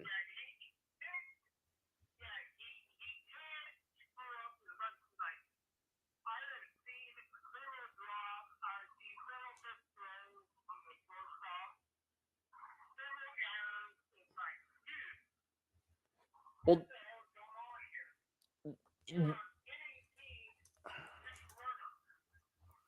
I'll look at Jacob Wilson, the 22-year-old the Athletics drafted. He has been very good for Midland in Double-A, so he leads the Double-A in hits. Jacob Wilson, the Athletics 6th overall pick. He's on the Midland in Double-A, but he leads the he's been the standout player on the Athletics Double-A team that leads the league in standings. So, yeah, Midland Rockhounds, they're 13-8 on the year, and Jacob Wilson, 16 games. He's had 64 plate appearances, 2 home runs, a .417 batting average, and 1.6 walk percentage, 14.1 strikeout percentage. But he's had 2 home runs and a .417 batting average in 64 plate appearances. Yeah, he's hitting .417 in Double-A. You heard that correctly, Joey. So the Athletics' 6th overall pick in last year's draft is a .417 batting average. If he can sustain that through June, I would actually consider promoting him to Triple-A. Because if he's hitting that well in Double-A, he needs to either be in Triple-A or the majors. And I think it's too early to rush him up to the majors. So, like, if he keeps this up, I would consider promoting him to Triple-A. I would. I know that sounds like a premature decision, but Jacob Wilson having a .417 batting average in Double-A is not normal. And that's through 64 plate appearances. So, you know, I do think the Athletics are going to get better at shortstop once Jacob Wilson arrives. But I don't think they have anybody else at first base. And I think this is where you get that first baseman. Jacob Wilson, he went to Grand Canyon. So it just comes down to, do you think Jack Caglione of Florida or Nick Kurtz out of Wake Forest is going to have more chemistry with Jacob Wilson? That's what you got to ask yourself. Which one of those guys is going to have more chemistry with Jack Wilson's son? You know, that's what you got to ask yourself.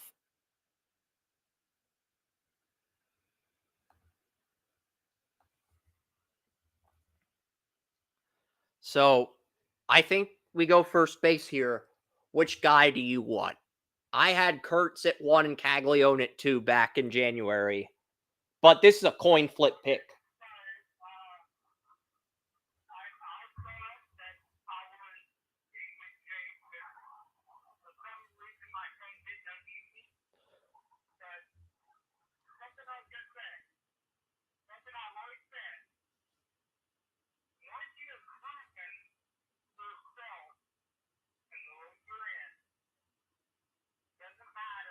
I think Jacob Wilson's proven himself in Double-A. 64 plate appearances. He's got a ridiculous .417 batting average. Honestly, I'd promote him to Triple-A. If he keeps this up through the end of the month, I'd move him up to Triple-A. You don't have to bring him up to the majors yet. Don't have to rush him. But the Athletics suck at shortstop right now. And even if Jack Wilson, you went from Double-A to the majors, I don't think he could be any worse than what the Athletics currently have at shortstop. That being said, the Athletics do have the luxury to do a long-term rebuild since they're going to go to Sacramento next year and then go to Vegas in 2028 or 2029.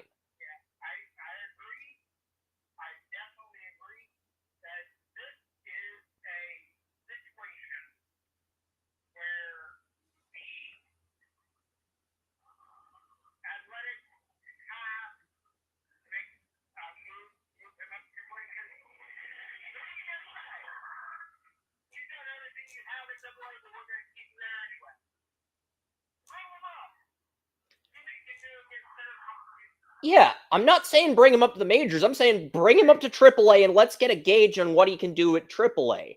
Because if he dominates in AAA, that's an indicator that he might be ready for the majors next season.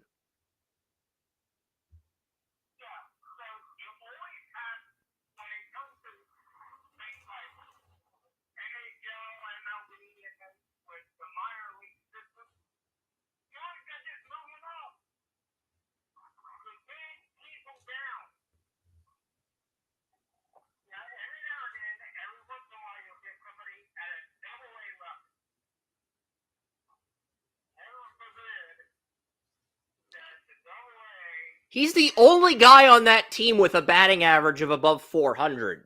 Everybody else is a batting average of 300 or lower.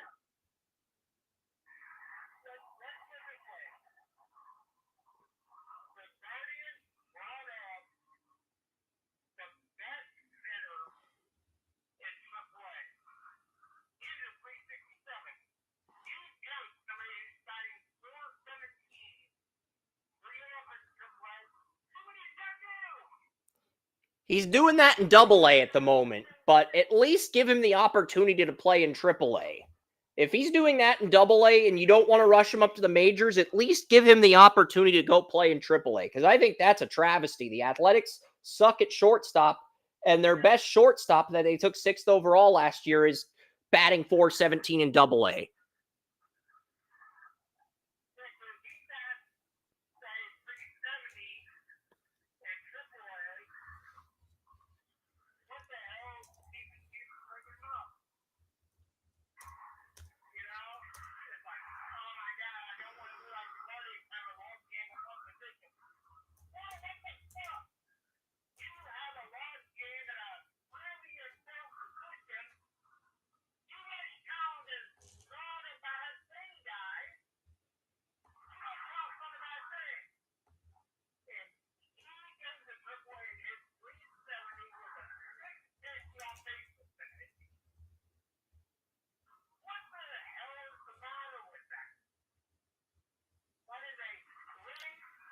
I think Caglianone's going to have more chemistry with Jack Caglianone's going to have more chemistry with Jacob Wilson. So I'm making the pick based on that alone because I think your shortstop and first baseman need to have incredible chemistry.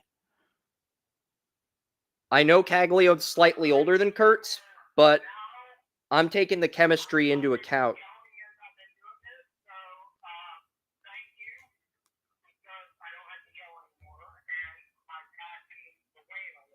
And then you'll have Caglianone and you could have Wilson and Caglianone at second base and shortstop and first base in the MLB by 2025 or 2026, which really sets up the foundation for the Athletics. So I'm going Jack Caglianone, first baseman, Florida at 4. So I think that they're in an interesting spot. Number 5 is the White Sox. I mocked Bazana here back in the spring. Obviously, the White Sox have a good first baseman. They have, they drafted a first baseman 3rd overall, Andrew Vaughn. But do you take Nick Kurtz here if you're the White Sox despite that? Or do you go for a pitcher? I'm leaning more towards a pitcher, but I want to see what Andrew Vaughn's done. Oof. 202 batting average for Andrew Vaughn. That's not good. Andrew Vaughn's batting average this year is only 202, a career low. He had 235, 271, 258 his first 3 years. He's only batting 202 this year. That's not good. And that's a player you drafted 3rd overall in the 2019 MLB Draft.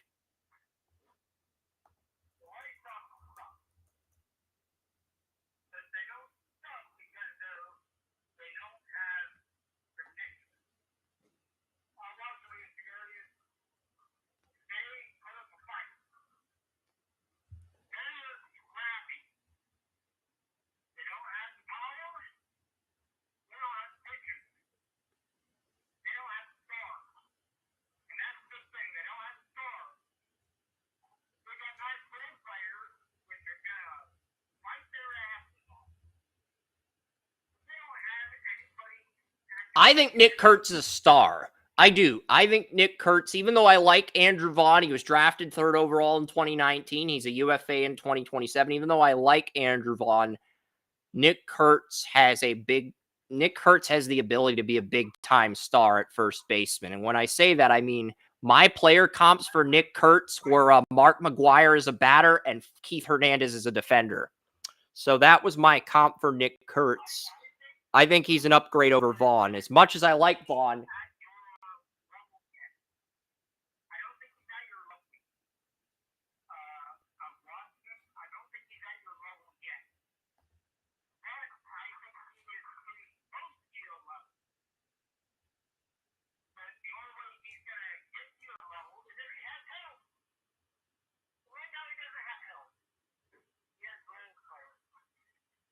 what? So you're saying Andrew Vaughn can be the guy, but he's not the guy?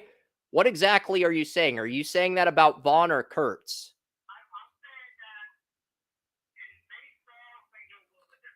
Yeah.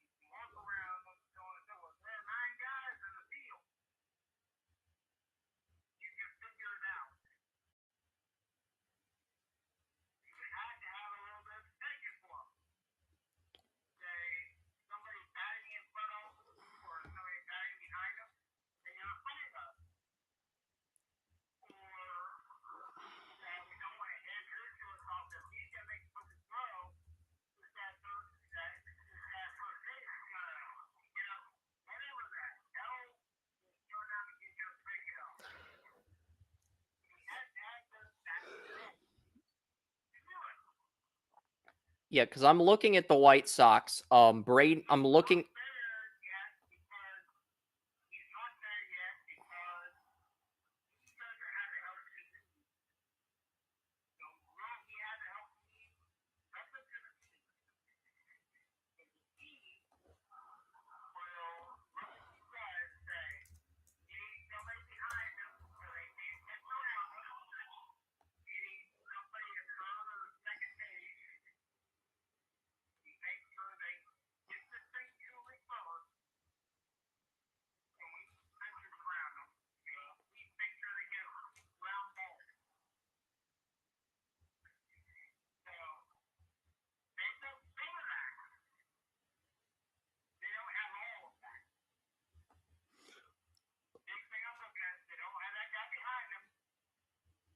Honestly, I don't want to take a pitcher at 5 here. I'm either looking at Nick Kurtz if you want to replace Andrew Vaughn. I'm looking at Nick Kurtz, Wake Forest first baseman.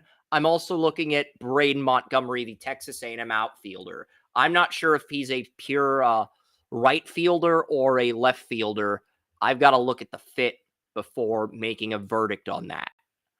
So I am going through things.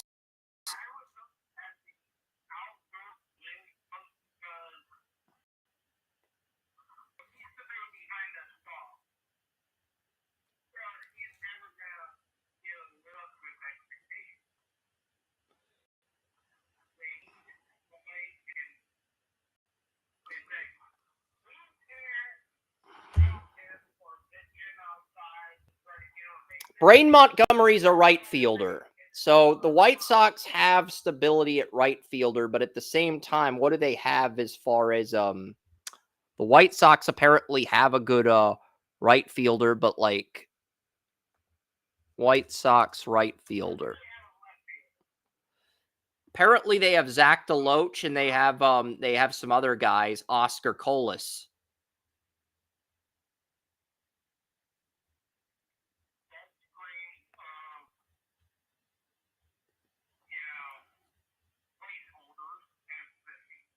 So let's see here.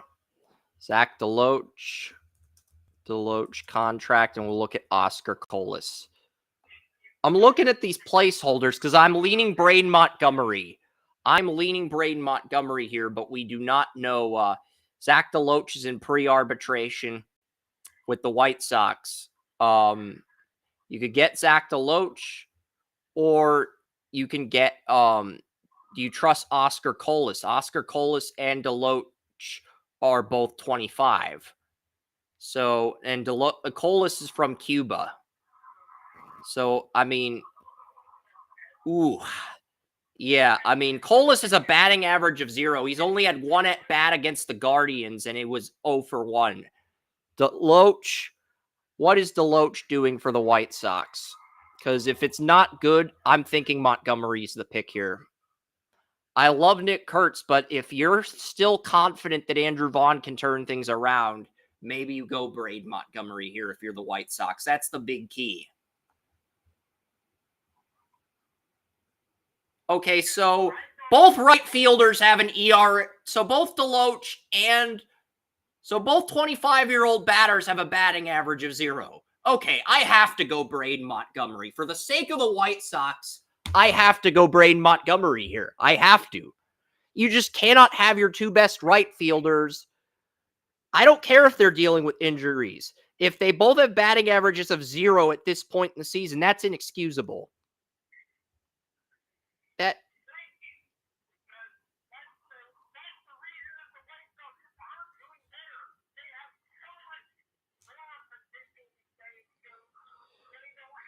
Yeah, you have two 25-year-old batters, but both batters have batting averages of 0.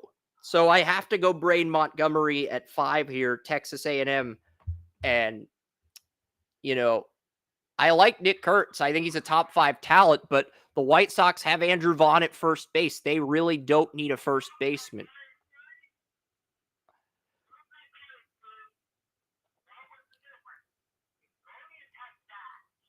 Yes.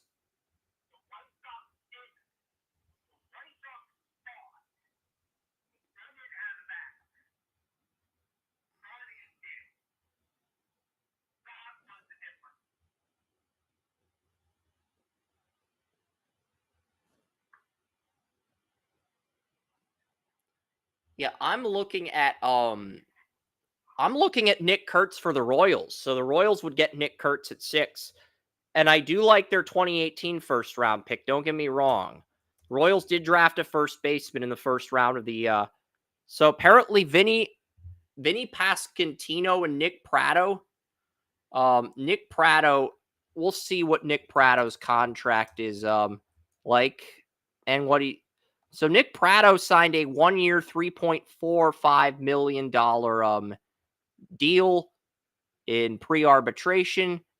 So he's signed a 1-year deal through arbitration, but he's 25. By the time Nick Pratto becomes a UFA, Nick Kurtz will have worked his way through the farm system. And I think Nick Kurtz is the best player on the board. I think the Royals have to pick Nick Kurtz at six to pair with Bobby Witt Jr. if he's available. I know you have Nick Pratto, you have another good first baseman, but I see those guys as stopgaps, whereas I think Kurtz could be another long-term infielder like Bobby Witt Jr. So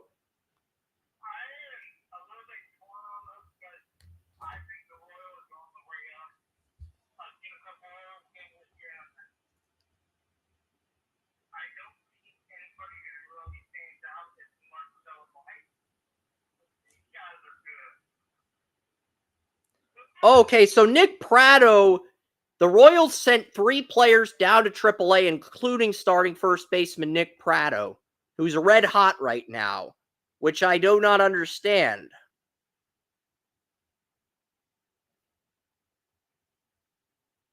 Oh, this article is from March 22nd. This is from March 22nd. That's not from earlier, but the fact that Pratto got optioned down to AAA, that tells me he might not be the guy. I mean, this year, he has not batted with the Royals this year. Since he got optioned down to AAA, he has not had a bat with the Royals this year. And Nick Pratto was the starting first baseman in 2022 and 2023. So I am going to go first base, Nick Kurtz.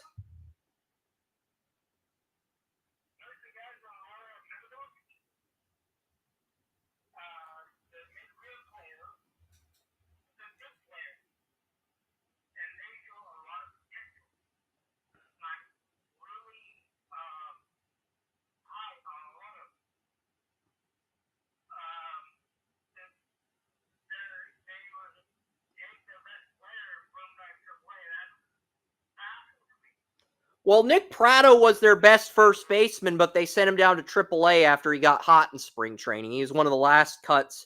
He has not made a bat in the MLB. So I think Nick Kurtz comes in as a replacement to Nick Pratto. And he's the best player on the board, best batter or pitcher on the board for the Royals at 6. So I think Nick Kurtz is a Royal if he falls to 6.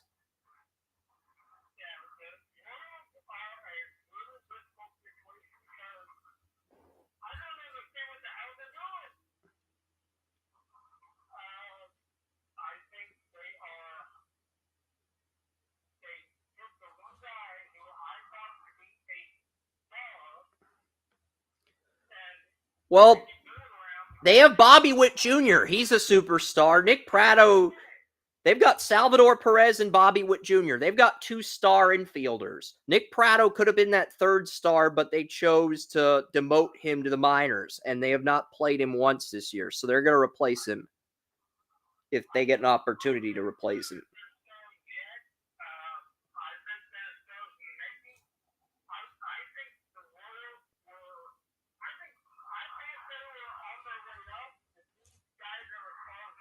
Bobby Witt Jr. is a star.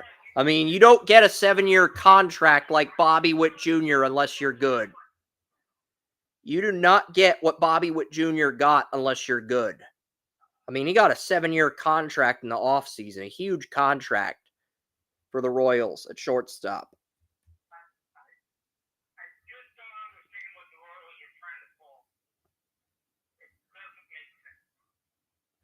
But I think Nick Kurtz at 6 is the pick here.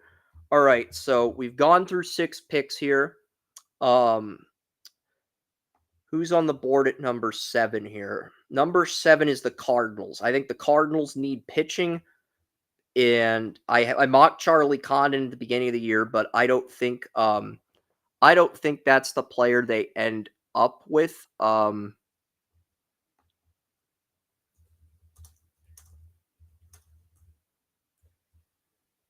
Cardinals at 7 are in a tough spot. Looking at the board here, everybody in the top 5 is gone. Hagen Smith is gone. The best player on the board at 7 is Chase Burns, pitcher Wake Forest. So that'll be the pick for the Cardinals. They do need more pitching. Chase Burns makes a lot of sense for the Cardinals at 7.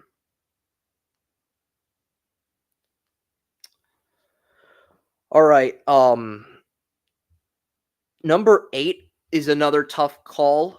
I think you could make an argument for Trey Savage, but Burns is a little bit more momentum at the moment.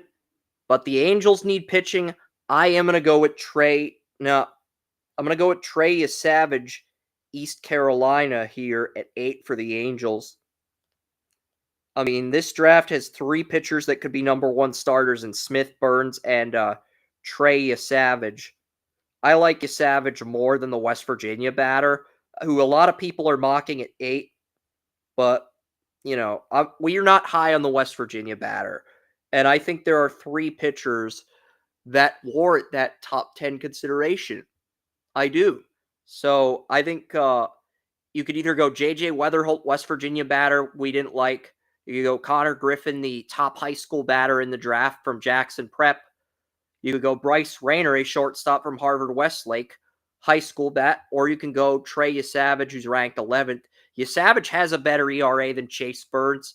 So I'm going to go Trey Savage at 8, Joey. So college pitcher. So we have a college pitcher run at 7 and 8.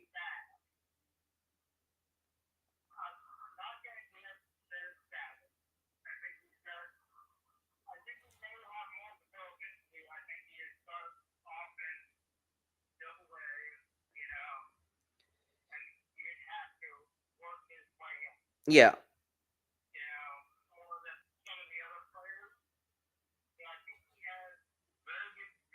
Yeah, and you got Hagen Smith, the Rockies at 3, Chase Burns, the Cardinals at 7, and Savage, the Angels at 8. So that is the lineup. All right, who has number 9 here? Number 9 belongs to the Pirates. I gave the Pirates Tommy White, the LSU first baseman, back at And I'm going to go with that unless we can look at the board here. We could go with Weatherholt. Weatherholt did hit against Pittsburgh in PNC Park, but he had a line drive or a pop-up out. He did not have a home run. There was a game where West Virginia played the Pitt Panthers in PNC Park. Weatherholt hit a pop-up in that game. He could not blast it out of an MLB park. I know he hits home runs in college. He did not hit a home run in West Virginia's blowout win over Pitt. So I'm going to pass on J.J. Weatherholt at 9, even though that's a guy I could see the Pirates wanting. The guy I mocked to the Pirates is Tommy White, the LSU third baseman who can also play first base. And Tommy White had some big hits in LSU's upset win over Georgia. LSU win the SEC tournament, or is it the championship? What does the bracket look like for?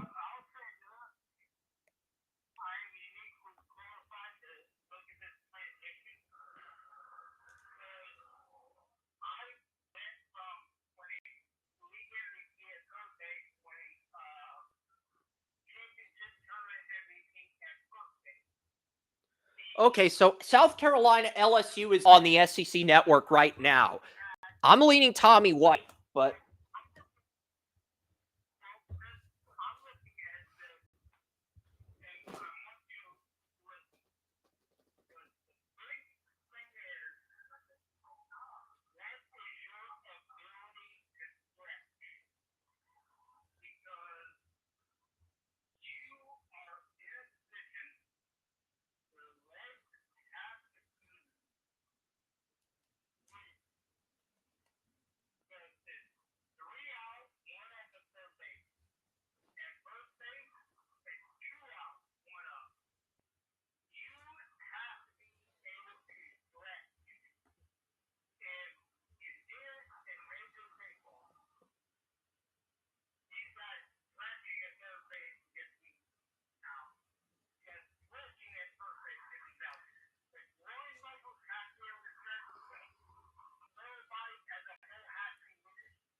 I like Tommy White. He has a little bit more power than J.J. Weatherholt. I think Tommy White at LSU, I know he's 16 on the MLB consensus draft board, but LSU's still in the SEC tournament. I was more impressed with Tommy White against Georgia than I was with Charlie Condon. So I think that says something. I think that says Tommy White might be a massive reach at 1, but the 16th best player at 9, when he outperformed Condon, the number 1 player in the draft in that game, I think you have to look at that and say, okay, that's our guy if we're the Pirates at 9, because if Tommy White and Paul Skeens are teammates,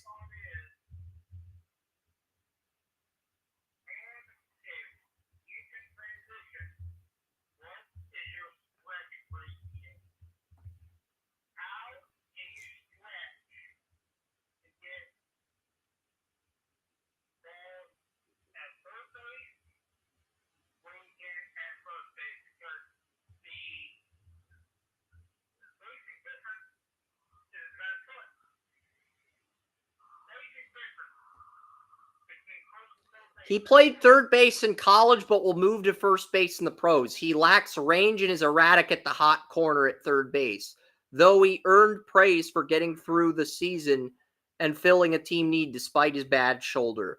So I do think he will move to first base in the MLB because of the lack of range on his throws. But he's got an incredibly good fielding percentage, like a 977.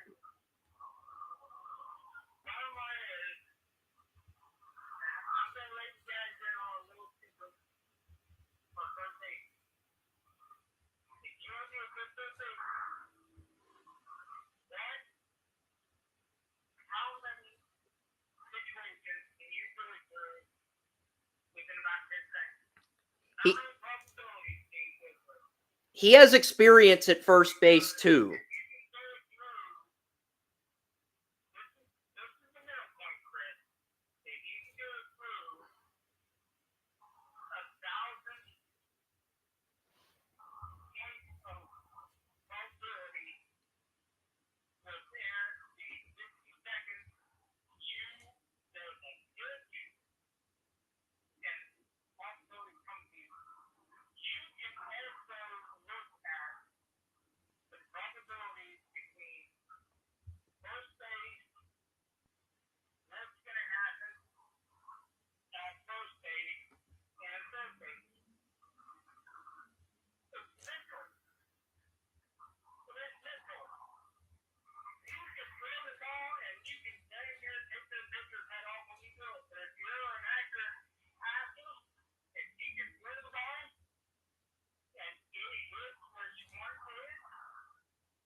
Not only that, Tommy White had 27 home runs as a freshman at North Carolina State. He had 24 last year at LSU, transferring from NC State to LSU.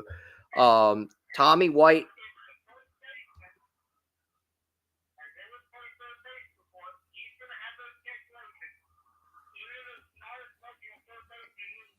He plays third base more frequently than first base. I know you're on a rant, Joey, and it's an incredible rant, but he plays third base more so than first base, but he doesn't have the range to play first base in the MLB. And you look at his numbers, 27 home runs as a freshman, 24 home runs as a sophomore, 24 home runs this year. Consistency, 75 home runs over a 3-year period. I think that has to be the pick if you're the Pirates at 9.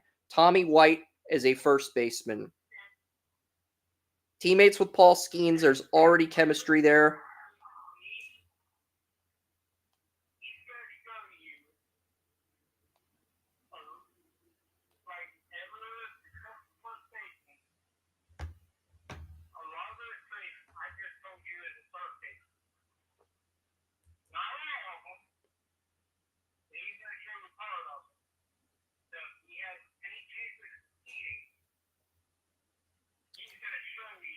Yeah, and Tommy White's fielding percentage is a career high, 979 at third base this year.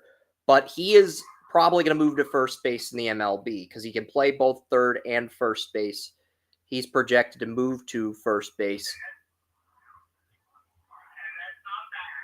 And look at the Pirates. If you draft Tommy White, you'll have O'Neal Cruz at short, Brian Reynolds at left field, Brian Hayes at third base. Those three under contract till 2030.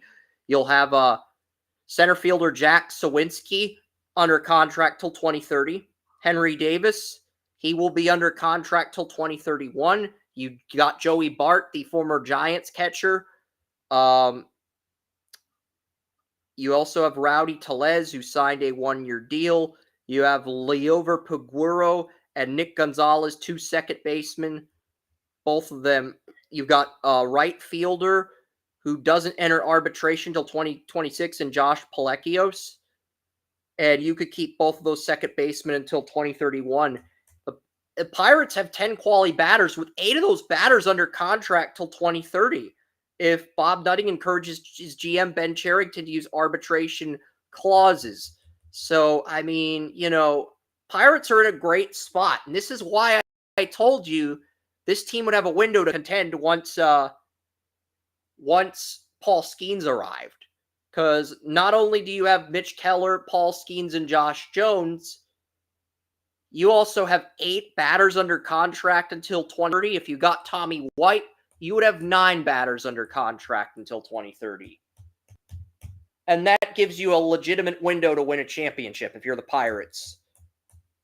Assume you let your GM spend money and not be cheap. They're going to have a window. I don't know when it'll happen, but they're going to have a window. So,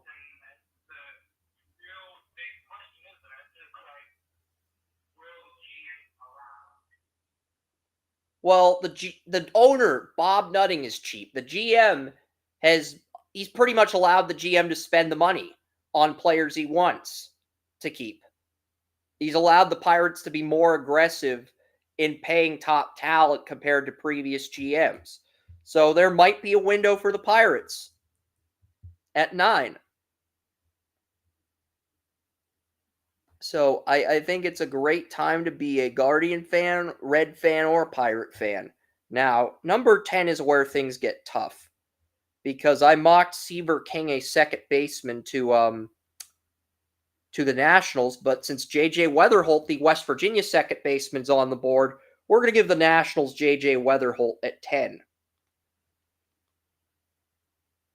So J.J. Weatherholt, I know he was projected to go number 1. We both thought that was ridiculous, but Weatherholt at 10, I can get behind.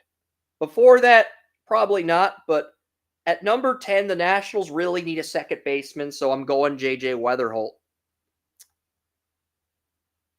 to the Nationals. So that's the number 10 pick. So recapping the top 10, we've got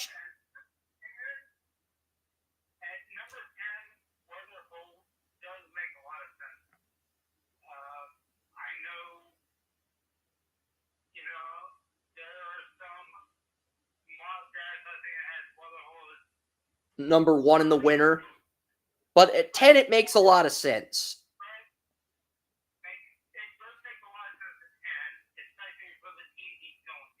Yeah.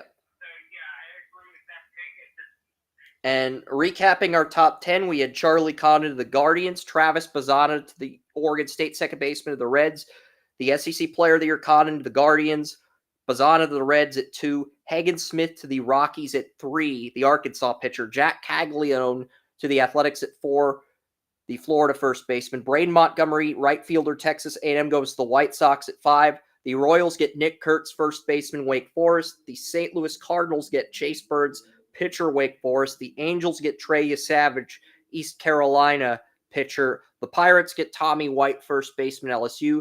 And J.J. Weatherholt goes to the Nationals at 10. That was the easy part of the draft. Now the clusterfuck of picks begins. At 11, I mocked Malcolm Moore to the Tigers at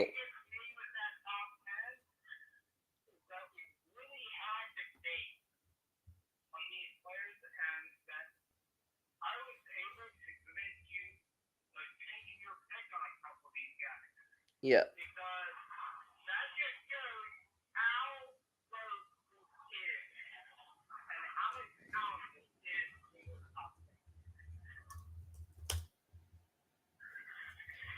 And number 11's tough. Back in the winter, I mocked Malcolm Moore, the catcher, but the Tigers have everybody under contract until 2027, so they can go with the best player on the board regardless of need at 11. And the best player on the board is Connor Griffin, the top high school batter in the draft.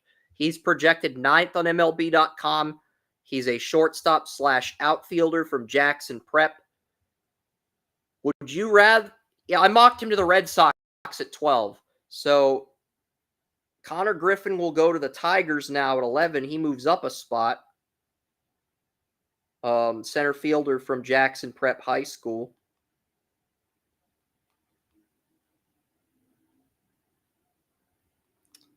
So, because he's the best player on the board, and with the Tigers having everybody under contract, they're in an interesting spot, which means the Red Sox at 12 are up. I think the Red Sox are in a little bit of a tough spot here. The best player on the board is high school shortstop Bryce Rayner, but they have Marcelo Mayer, the high school shortstop they've drafted. The next best player on the board is William Schmidt, a high school pitcher. I don't know if the Red Sox are going to go for a high school pitcher. And I don't know the ERA, 6'4" frame, 99-mile-an-hour fastball, low 80s changeup with some sink, has a curveball with 3,000 RPM and a low 80s hammer. I do not know if the low 80s hammer is supposed to be like a slider. I have never heard that term to describe a pitcher. I'm not saying no to William Schmidt, but I got to get more info as far as like the ERAs go.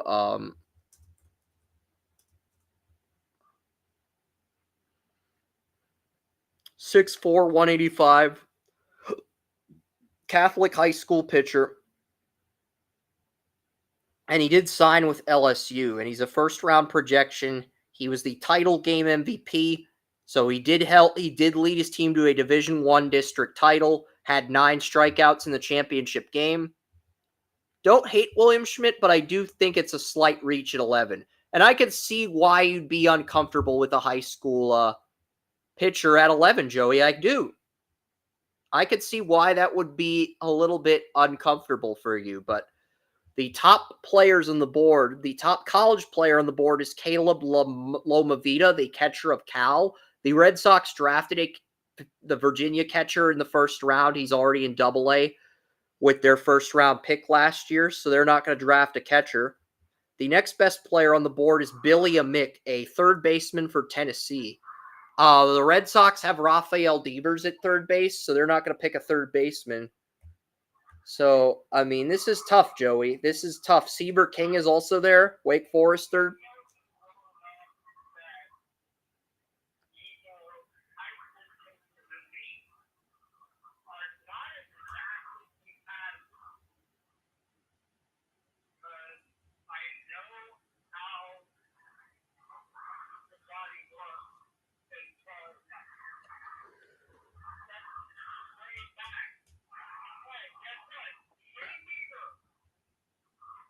You can't trade back in the MLB draft. I would trade back if I were given the option, though.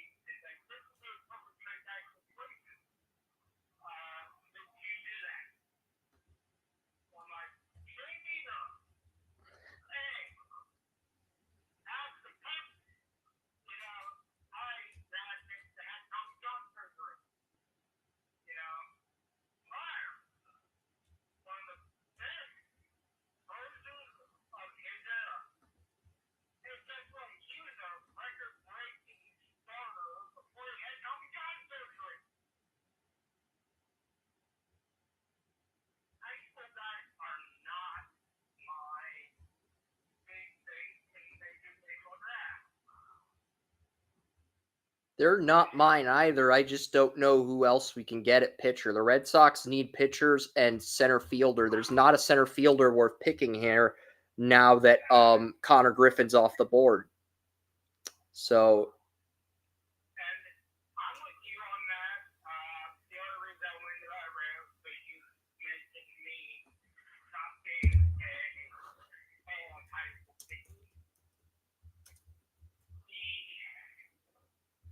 okay, so William Schmidt is 9-0 on the year, 0.45 ERA, 52 and a thirds innings, and he had 9 strikeouts in the title game to win the district title. All right.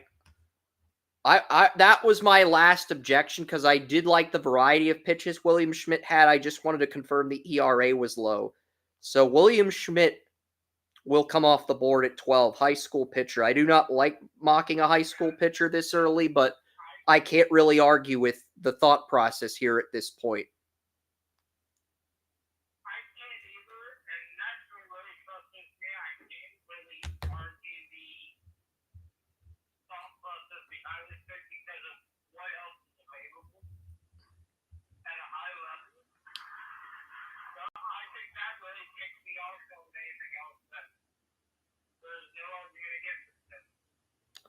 Yeah, the Giants have the 13th pick in the draft. The San Francisco Giants are up at 13. They go for college players over high school players, historically speaking. And the best college player on the board is Wake Forest second baseman / third baseman / outfielder Seaver King. That is the consensus best player on the board.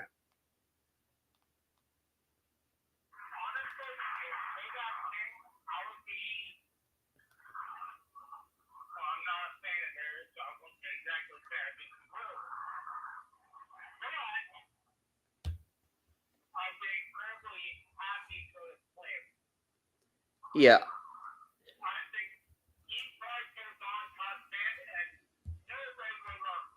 Yeah. Because I had Seaver King at number 10 in my January mock. We could have gone Seaver King over Weatherholt at 10. That's really a coin flip pick, but I think Weatherholt, if he's there at 10, you grab him, and Seaver King drops a few spots, but I don't think he gets past the Giants at 13.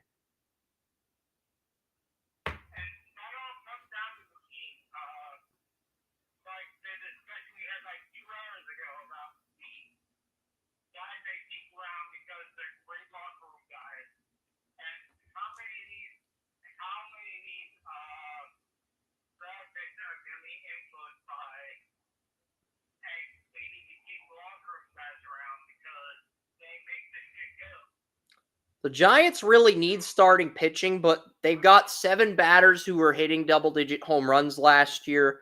I'm not sure who the Giants have, but they can develop Seaver King as long as they'd like. I think he'll contribute eventually. I don't know where he'd contribute, but I think he would contribute with the Giants.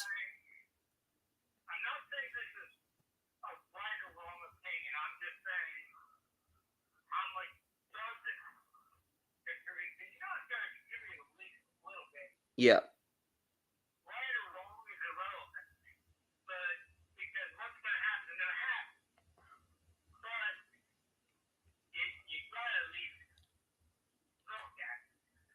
Yep. Yep. I feel like in January I mocked Vance Honeycutt, central fielder, North Carolina, to the Cubs. Is that the best player on the board for the Cubs here? The best player on the board is Caleb Lomavita, catcher, California, but I believe the Cubs have a catcher.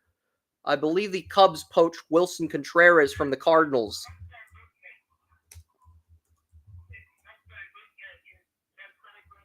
They've got Yan Gomes and they've got Miguel Cabrera or somebody. I don't know who they got. Yeah, but they've got Miguel Amaya and Yan Gomes. So I don't think the Cubs need a catcher, but I will look at they've got Yan Gomes. I'm looking at the catcher situation though. Yeah, they've got Yan Gomes and Miguel Amaya. I don't think they need to replace either of those guys. Amaya's 25. He's got 2 home runs. The batting average needs to improve, but there's potential there. And Yan Gomes is a good veteran, 36, and he's got okay. So both Cubs catchers have batting averages of below 200. That is interesting. So maybe you do take a catcher here if the best player on the board's a catcher.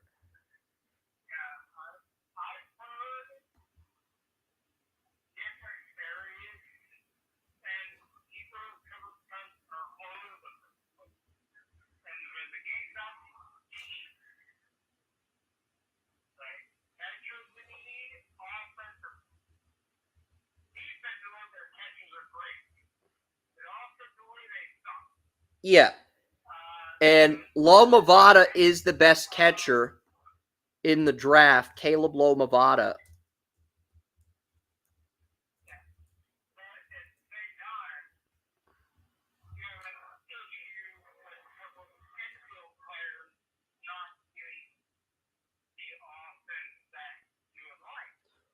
Well, the best college player is Lomavita. The best high school player is the high school shortstop.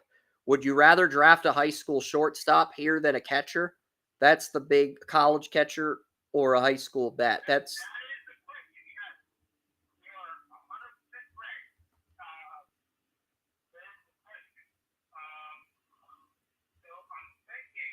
Caleb Lomavita had 16 home runs in 2023. He has 15 this year and a 322 batting average.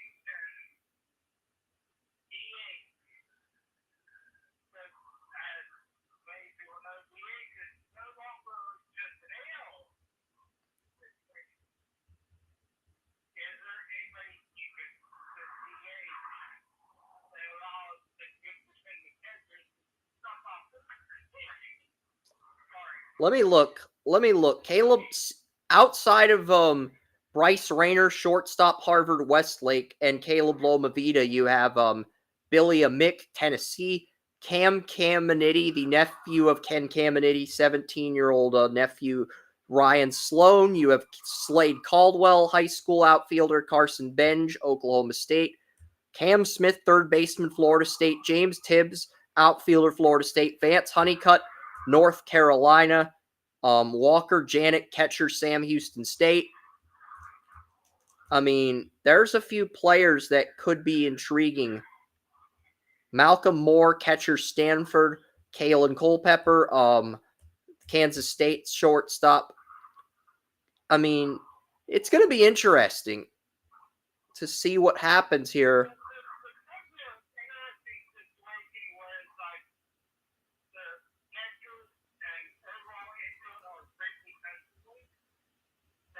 I think Dansby Swanson's the Cubs shortstop, so I'm leaning catcher.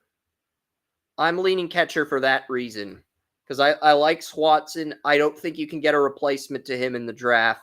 So I'm leaning catcher at 15 for that reason. Caleb Lomavita, Cal.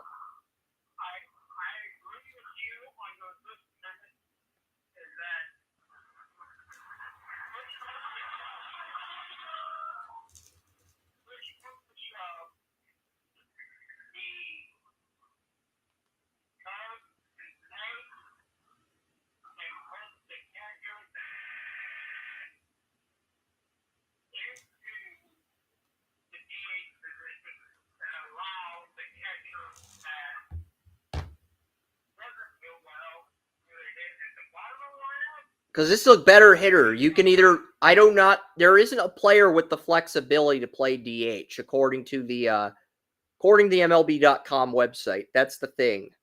There really isn't. But I'm guessing you could flex anybody into DH if you really wanted to.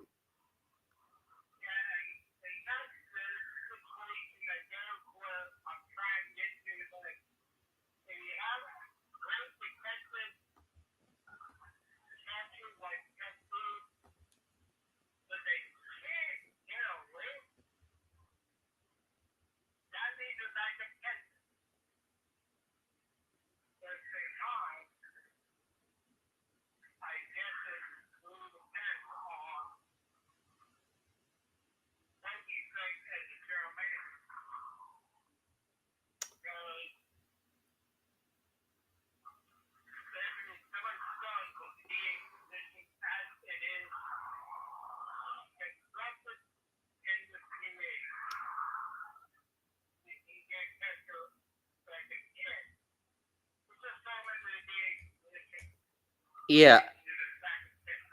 And with the Mariners, I'm going to go Billy Amick, Tennessee at 15 because historically speaking, the Reds do prefer college batters over high school batters.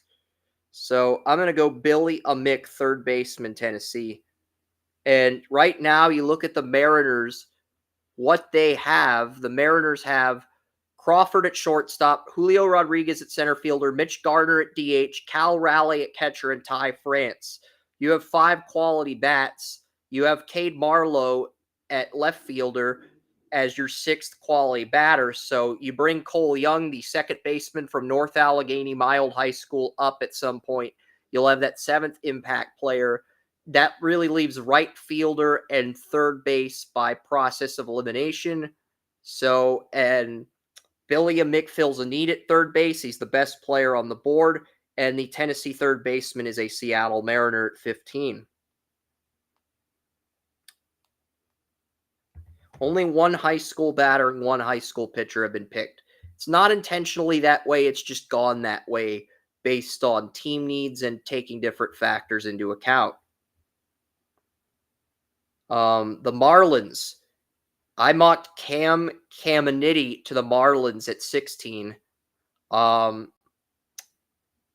This is interesting. What do the Marlins have at shortstop? And are there any players in the Jumbo Shrimp that are viable MLB players? Because right now I'm looking at Bryce Rayner as the pick for the Marlins here at 16. Listed at 10 on MLB.com. I'm thinking that's the pick for the Marlins unless you're satisfied with what the Marlins and the Jumbo Shrimp have at shortstop.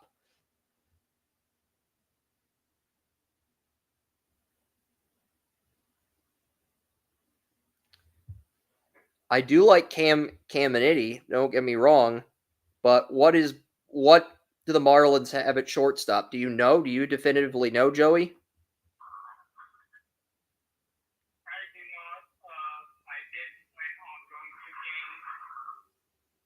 Oh, I said in my write-up the Marlins could improve at designated hitter, shortstop, and catcher.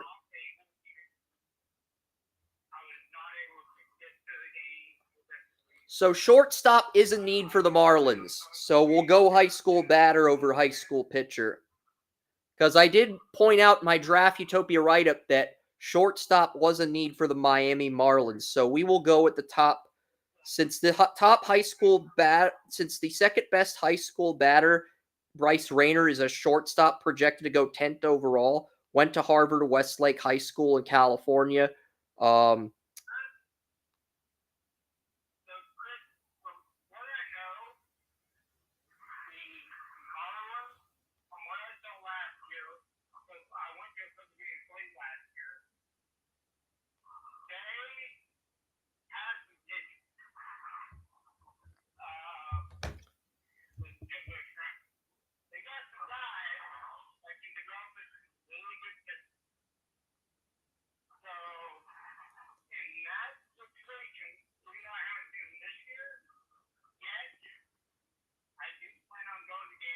Yeah, that's what I'm saying. We'll give their pitching staff the benefit of the doubt for now, but I am going to go with the shortstop. I am going to go with Bryce Rayner. Bryce Rayner, he's a shortstop on Harvard Westlake High School. Shortstop is one of the needs for the Marlins, so we're going to go that route and get the Marlins the number 10 player in the draft, a high school shortstop, according to MLB.com. So everybody in the top 15 is off the board. Everybody in the top 16 is off the board. And we're on pick 17 now, and everybody in the top 16 on MLB.com is off the board. So, the Brewers are in an interesting spot. I do feel like third base is the only weakness in the batting lineup. But, the Brewers, they do have some good starting pitchers. Woodruff, Corbin Burns, Freddie Peralta, Wayne Miley. They also have a good bullpen as well. So, the Brewers, they really are in a best player available type situation here. Cam Caminiti is listed at number 17 on MLB. That is who I mocked to the Marlins. I mocked Ryan Sloan to the Brewers, but I'm going to go Cam Caminiti for the Brewers at 17 here, because this really does feel like a luxury pick.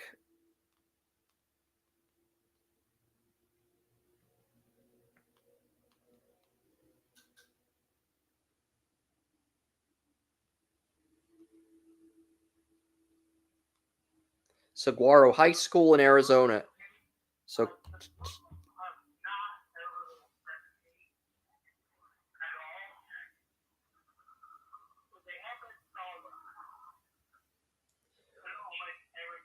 yeah, we can either go with Florida State third baseman Cam Smith, or we can go with a high school pitcher. I'm going to go with Cam Caminiti. I did mock a pitcher to the Brewers, a high school pitcher to the Brewers at 17. But if you want to get that college bat, that is on the table as well. But I'm going to go with Cam Caminiti here at 17. So everybody in MLB's top 17 off the board.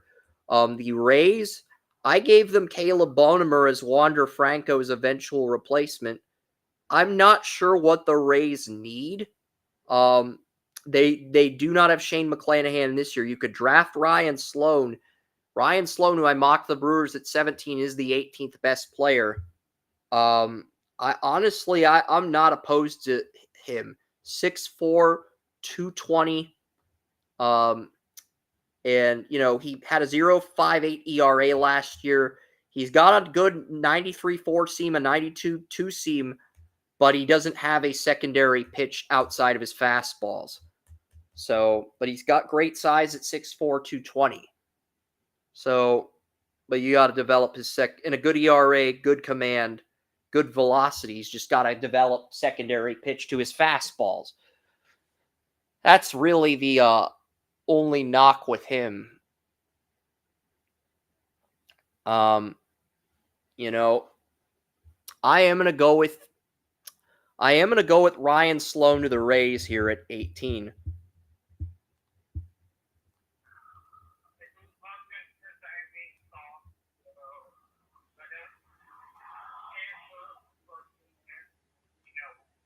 Yeah, no worries, man. Ryan Sloan of York High School in Illinois is the 18th best player here on MLB.com. I mocked him at 17, so I am going to go that route.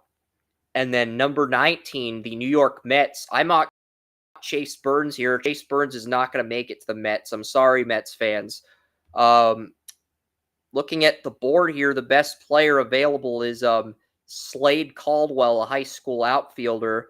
Number 2 player is Carson Bench, Oklahoma State.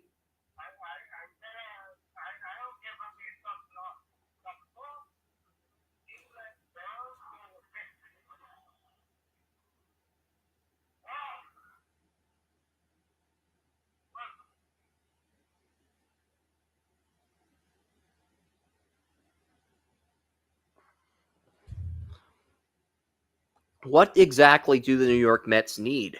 That's the thing. This is the part of the draft where where the fun of the draft. A lot of people say there's a drop-off after 11. I disagree. I think the drop-off begins right here around number 19. There is a drop-off in talent after a certain point in the first round. I do agree with Jim Callis and Keith Law in that respect, but I don't quite think it's at 11. I think it's more like around this spot at 19. But, the Mets, they're in an interesting spot here. The Mets, they have Brandon Nimmo at center fielder. They have Jeff McNeil at second base. Lindor he bats third at shortstop. Alonso. This is my January mock, Joey. This is my January mock. We're making revisions. Chase Burns fell to 19 in my January mock. He's not falling that far in real life. I reminded our audience that before you had the chance to roast me. So, you're welcome to roast me over a pick that bad, but he's not falling this far in real life. That's why I apologize to Mets fans before this segment, because they're not getting him.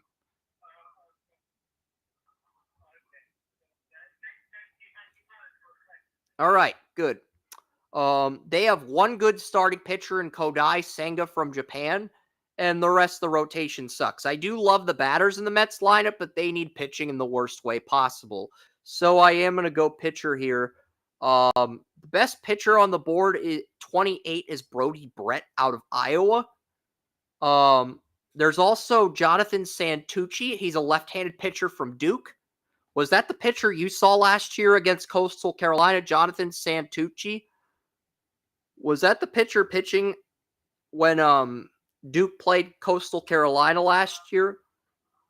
Jonathan Santucci?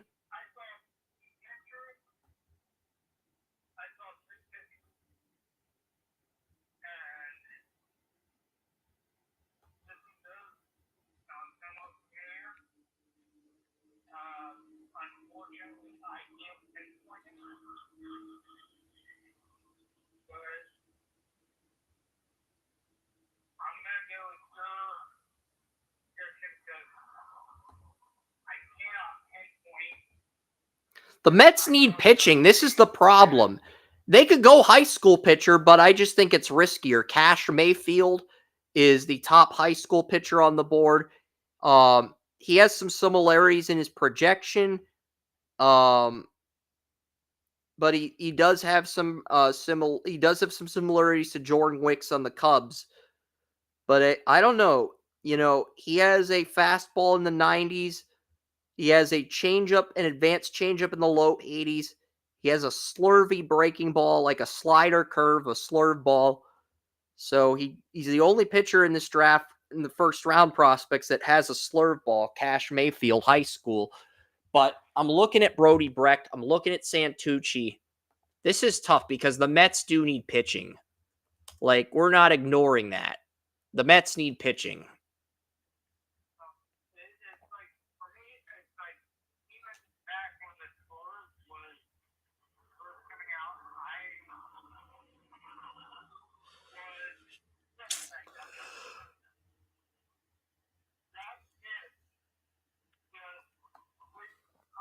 Yeah,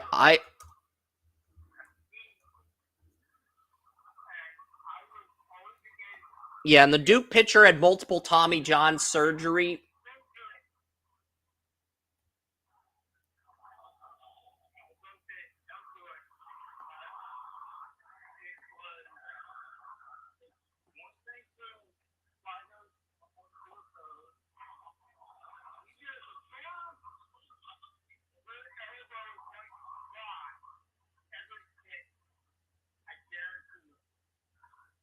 I'm thinking Brody Brett, Iowa pitcher here for the Mets at 18 or 19. The Mets, they get Brody Brett, the starting pitcher for Iowa. His ERA has been consistent, relatively consistent. 3.18, 3.74, and a 3.33.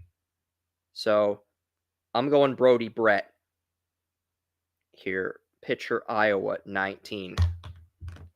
I'm just making a list of, I'm not updating the mock on the site right now because I'm working on a 7-round NHL mock, but I'm going through a rough draft with Joey of what revisions I should make whenever I get the time to do my MLB mock. I mocked Drew Beam, the Tennessee pitcher, at 20. I think the Blue Jays are in a unique position where they can go best player on the board. They have a lot of batters. They have a lot of good starting pitchers. The one thing the Blue Jays need more than anything else is bullpen help. But, I think if they don't want to keep one of their core batters, whether it be a Bo Bichette or Vlad Guerrero Jr., you could draft their replacement here. The best player on the board at this point is Slade Caldwell of Valley View High School, but I don't know if I would go. Let's see what we've got with Slade Caldwell before we lock that pick in. I mean, I might go Slade Caldwell here. I mean, this does feel like a luxury pick for Toronto, but I'm seeing where I mocked him. I may have Slade Caldwell in the back half of round one. That's kind of what I'm trying to determine.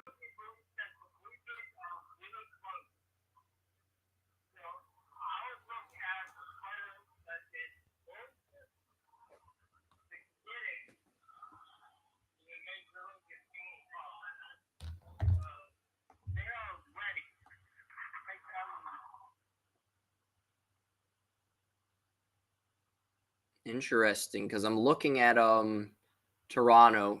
I don't think they go with a bullpen pitcher here. I'm looking at I think that's probably their biggest need, but I don't think that's what they'll end up doing. They've got Bo Bichette at shortstop. They've got Vlad Guerrero Jr. at first base, Danny Jansen at second base. Kavan Biggio is batting fifth. He will remain in Toronto until 2026. I think Joey's suggesting I go with an MLB ready player. I like that suggestion. I think the most MLB ready player on the board is 19-year-old Cam Smith. Actually, Cam Smith committed to Florida State when he was 19. He's 21 now, 6'3", 220, and he runs better than he did in high school. I think Cam Smith, third baseman, Florida State, is the best player on the board if you're looking for a long-term fit. And you can develop him in the minors for 2 years, and then he comes up and replaces Kavan Biggio. Because I think Smith could be a double-A player as early as September of 2024, and then you'd have until 2026 to develop him at a double-A and triple-A level, and then you'd bring him up in 2026 to replace Kavan Biggio. So I'm looking at Cam Smith, Florida State. If you're uncomfortable with Slade Caldwell at 20, I'm thinking Cam Smith out of Florida State could be that missing piece for the Blue Jays. Cam Smith, third baseman, Florida State. This was one of my players to watch in the spring. I am not surprised they are projected as high as they are now. The Twins, I feel like the Twins, like the Mets, they need pitching.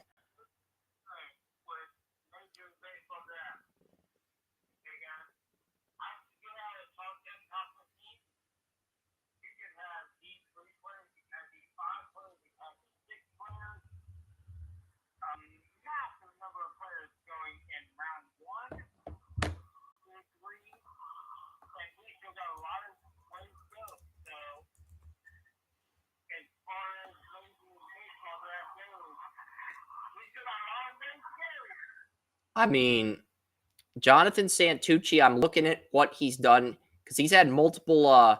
His season got cut short due to injury in 2023, and this year he's at a 3.54 ERA. Got his ERA in previous years was 4.17 and 4.30. He got that down to 3.54, went 6-1, and posted 86 strikeouts. I don't hate Santucci, but for me right now, it's between Santucci and I'm also looking at Bryce Cunningham. I'm also looking at David Shields, the Mount Lebanon pitcher. Apparently, the Mount Lebanon pitcher has led Mount Lebanon to 2 consecutive Whippeal titles, and he threw a no-hitter against my old high school, North Allegheny, last year to win the Whippeal championship. And I've gone to a Mount Lebanon game where they lost to Chartiers Valley. David Shields was not on the mound for that, but David Shields, he's the most consistent high school pitcher in my honest opinion. David Shields. How many high school pitchers have led their team to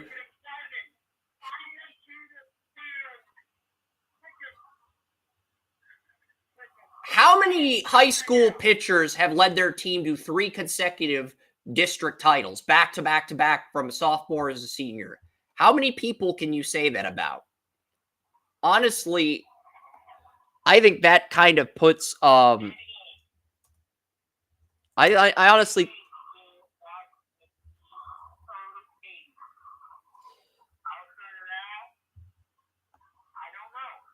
yeah, that's what I'm saying. That's why I'm saying David Shields might be a dark horse at 21 to the Twins, the Mount Lebanon pitcher.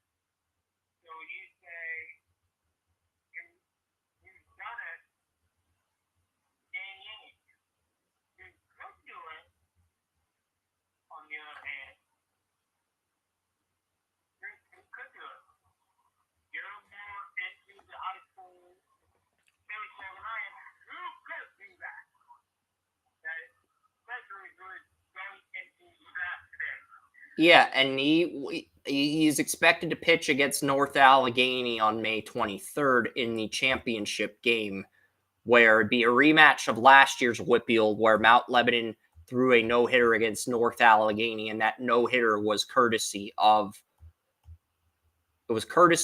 David Shields. So I'm honestly leaning David Shields, Mount Lebanon. Santucci, it's not that I don't like Santucci. It's Santucci had a Tommy John surgery in high school, and he had it again as a sophomore at Duke. I know he's been healthy this year. I give him all the credit in the world for staying healthy and putting together a career season. But those multiple arm surgeries concern the hell out of me. So I'm taking the high school pitcher here.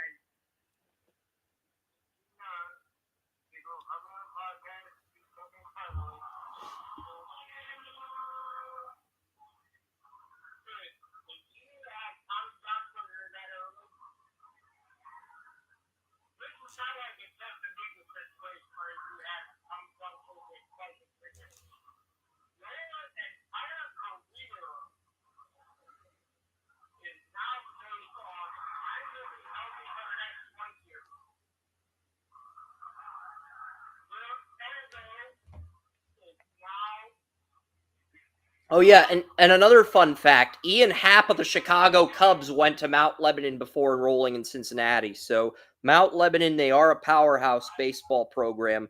I'm going David Shields, Mount Lebanon, to the Twins at 21.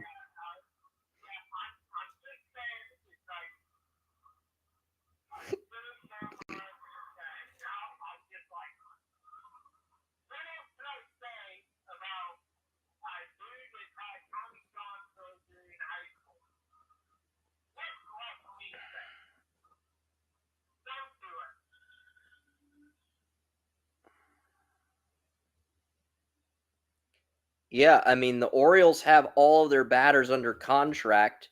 They have Bradish and Grayson Rodriguez. They don't really have any other pitchers. Um, give them the Duke pitcher Santucci here. I'm looking to see what else is available though before I make that type of commitment, because I'm not opposed to it if that's the best pitcher on the board. But I'm looking at Bryce Cunningham, the Vanderbilt pitcher. I'm looking at Joey Oakey as well.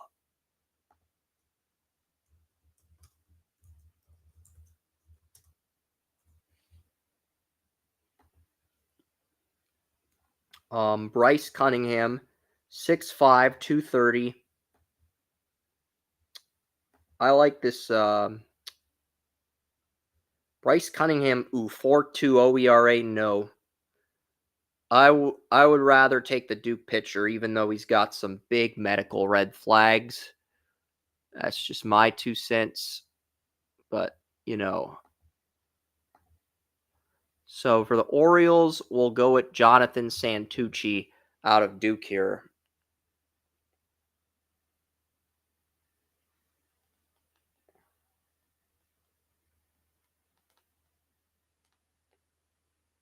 And for people saying I'm reaching at pitcher, I'm looking at team need as well as overall need. Because I did research on all the contracts and stuff. I gave the Dodgers PJ Morlando out of Somerville High School back in January. Is that still the best player on the board? Um, you know, Slade Cowell. We were going to go Slade Cowell, the high school batter, at 19, but he's a center fielder. The Dodgers need a right fielder more so than a center fielder. But at this point, I am going to go Slade Cowell, high school batter. Dodgers are so stacked they can take him and be patient with him.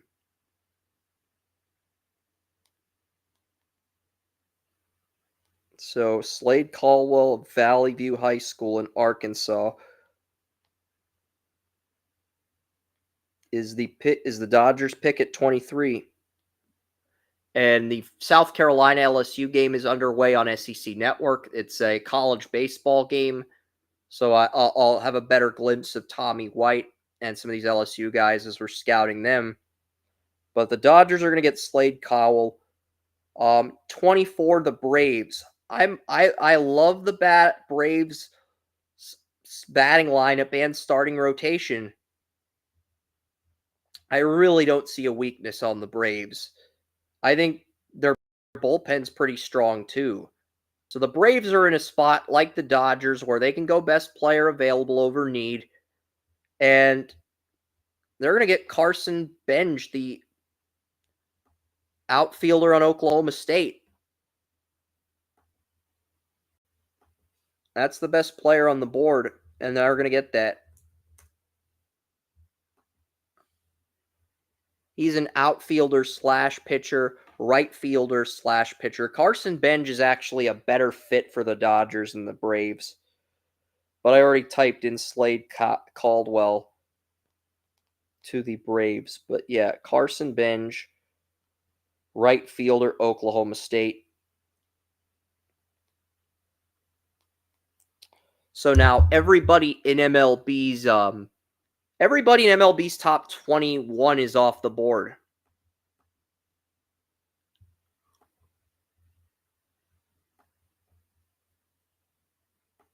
So yeah, everybody in MLB.com's top 21 is off the board as we get to the next team picking, and that is the San Diego Padres. They have 6 batters that hit 10 or more home runs. The 7 through 10 batters are the weak links of the lineup. So third base, left field, center field are the weak links of the Padres batting lineup. Do we have any players at those positions? Or do we upgrade here? I'm thinking Vance Honeycutt, North Carolina center fielder for the Padres here is really good value at 25. Because Honeycutt, he was ACC Freshman of the Year. He's a guy who should be off the board by now. So I'm leaning Honeycutt here, even though he's played his way in that late first round territory. I mocked Trey Savage to the Yankees. That's not going to happen now. I honestly don't know what the Yankees need. The best pitcher on the board is Cash Mayfield. I couldn't find his ERA anywhere. I'm not comfortable with him, even though he's the best pitcher on the board. Could go Malcolm Moore, catcher Stanford. I really don't know what the Yankees. I really couldn't definitively tell you what their biggest need is. I'm going to look through my mock and see if there's a player who hasn't been picked yet that we can give the Yankees that's a fit for the team. That's my issue, Joey. I could not definitively tell you who the Yankees are going to pick here. Yeah, so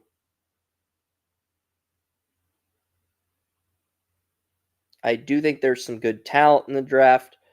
I just can't definitively tell you who the best player for the Caleb Bonnemer, he's from Okemos High School in Michigan. He's Michigan's best high school shortstop since Derek Jeter. So I could go Caleb Bonham. I'm going to go that route for the Yankees unless there's a better. Where's Caleb Bonham? So Bonham's no longer considered a first-round prospect. All right. I honestly don't know what the Yankees need. They have a lot of stability at batter and pitcher.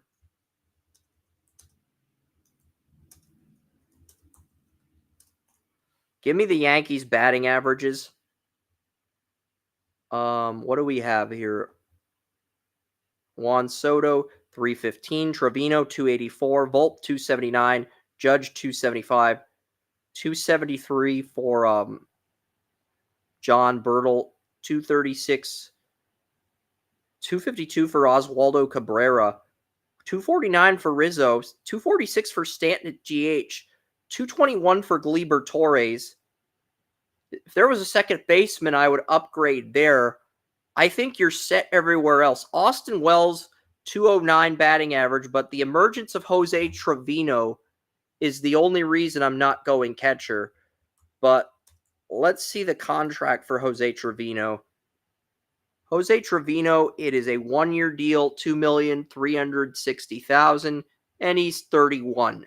He will be UFA in 2026.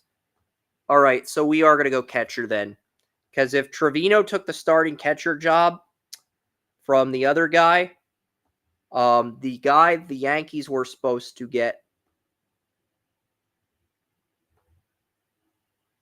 I mean, I'm thinking Malachi Moore, the Stanford catcher, is who we're going to give the Yankees here because I know the Yankees had a catcher they just drafted in the first round that they called up to the MLB, but they've benched that catcher. So, and I'm not saying catcher is a big need, but it's a position you can never have too much insurance at. And, I just look at the Yankees catchers. I'm not wowed with anybody they have. I do think Trevino's done a nice job, but the Yankees were supposed to have Austin Wells at catcher, their 2021 round pick, who's under contract till 2031, and he got benched. He already got benched after having. So you got to bring somebody else in.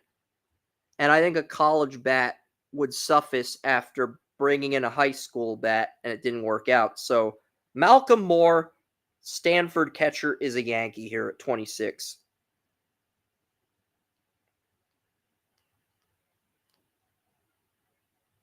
All right, 27 is the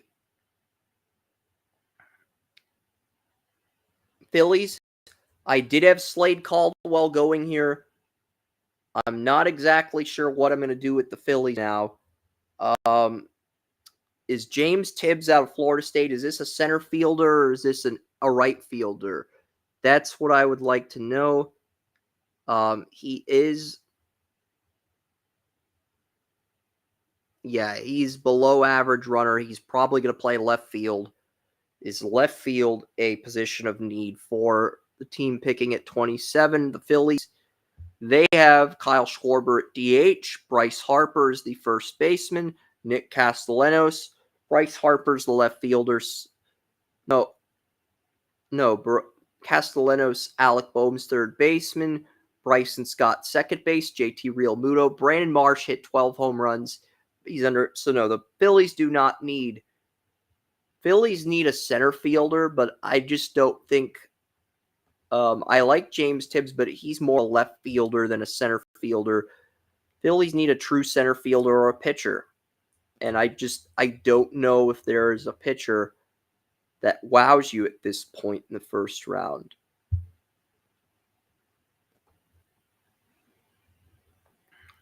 Boston Bateman, high school pitcher. There's a lot of high school pitchers, Joey, and college pitchers. But we're getting to the point where I'm going to have to start reaching for pitchers in the second round. I mean, I don't want to get to that point, but that's where we're at.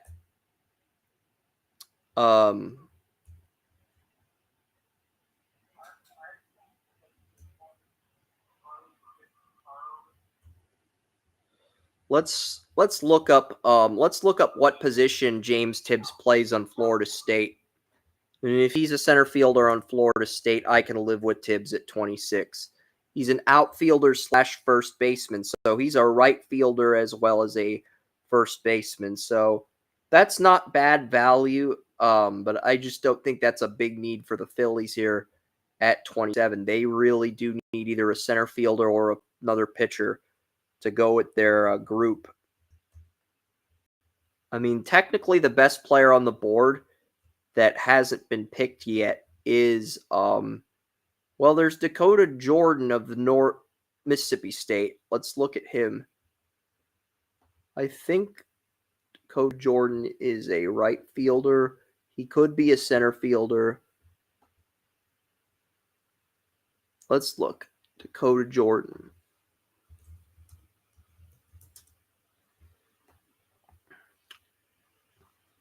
Yeah, so he has started at center fielder. Dakota Jordan, Mississippi State. That'll be the pick for the Phillies.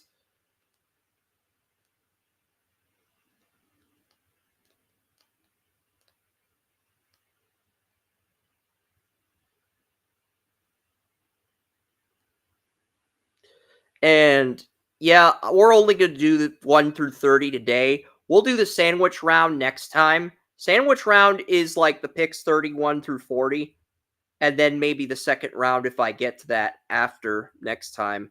I had Cam Smith to the Astros at 28, but, I really like Cam Smith. He's not going to be on the board. We're going to go another route, though. We're going to go Kalen Culpepper out of Kansas State for the Astros here. I'm a big Kalen Culpepper fan.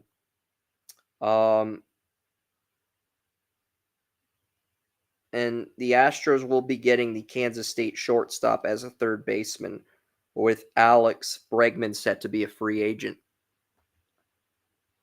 And, that's kind of the deal here. James Tibbs, we will, the Florida State, we'll go with James Tibbs here for the Diamondbacks at 29 as a right fielder to pair with Corbin Carroll. And then number 30, final pick that I'm going to go over today is the Texas Rangers. I mock Caleb Lomavita here. I'm going to go Walker Janet catcher Sam Houston State to the Texas Rangers at 30 here. And that is going to be that's going to be the first edition of this. We will do another one of these closer to the MLB draft in July. But, we do have the NFL schedule to go over. And you guys have patiently waited for part 2. So I think we should just go through 1 through 30 of the MLB draft. No sandwich round today. We can do a sandwich round in June, and we can do round 2 in July if we have time in the final mock draft. I think we should just do the top 30 and pivot to the NFL. Agree, disagree, Joey? That's kind of where my head is at. Because these next, as much as I enjoy doing this, I just feel like it's time to pivot to the NFL. It is. It's time to pivot to the NFL.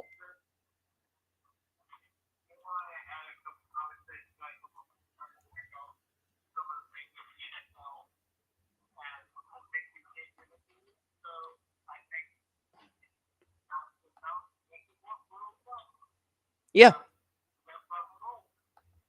So on that note, we are going to pivot into the NFL schedule. We're back for part 2, ladies and gentlemen. It is time for week 10 of the season here. And we're going to start off with the Thursday night game, Bengals at Ravens.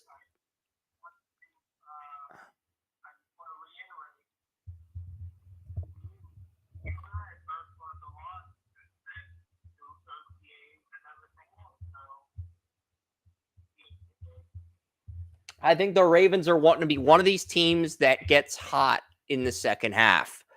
And I say that because I I say that because they have 3 number 1 corners. They have Marlon Humphrey, they have Nate Wiggins, they have Brandon Stevens. Brandon Stevens was shutting down Calvin Ridley last year, and Arthur Millette did well as a nickel corner. He's going to be the number 4 corner now. I just think the Ravens' cornerback depth is going to be problematic for a lot of teams in this division. And if the 2022 draft picks step up for the Ravens, you can make the argument they have even more cornerback depth than the Browns. Are they as top-heavy as the Browns? Absolutely not. But I think an argument can be made if their 222 draft picks from Houston, Alabama step up at number 5 and number 6 corner, that they are deeper than the Browns at corner. I don't think they're deeper at safety or any other positions, but I've got the Ravens beating the Bengals to start week 10.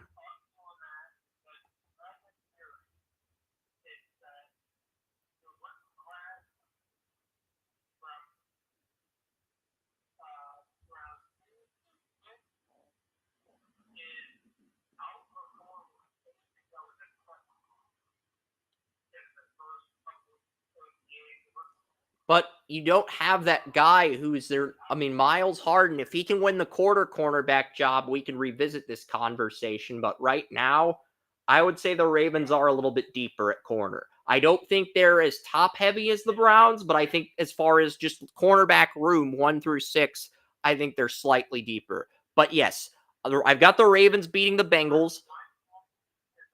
Let's talk about Ravens Bengals, or let's not talk about.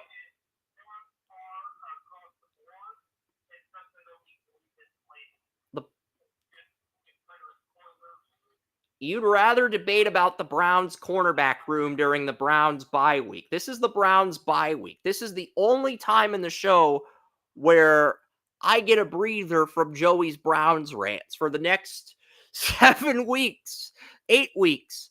This is the only week. So, I mean, I like the Ravens over the Bengals, and the Ravens, they're going to reclaim first place at this point in the division, but it's very tight. With the Ravens beating the Bengals on Thursday night, Ravens are 7-3, Bengals are 7-3, Browns are 6-3. AFC North is very tight, but I'm getting a coin. Why? We got to have a coin flip to decide who starts for Derek Carr. It's under the Clint Kubiak regime. Is it going to be Haener or Rattler? And then we have a second coin flip for Bailey Zappi versus Drake May after Jacoby Brissett loses to Will Levis or Mason Rudolph. So first coin flip is going to be for the Saints. Are we going to heads? If it's heads, we're getting Jake Haener. If it's tails, we're getting Spencer Rattler. It is heads. We're getting Jake Haener in New Orleans, ladies and gentlemen.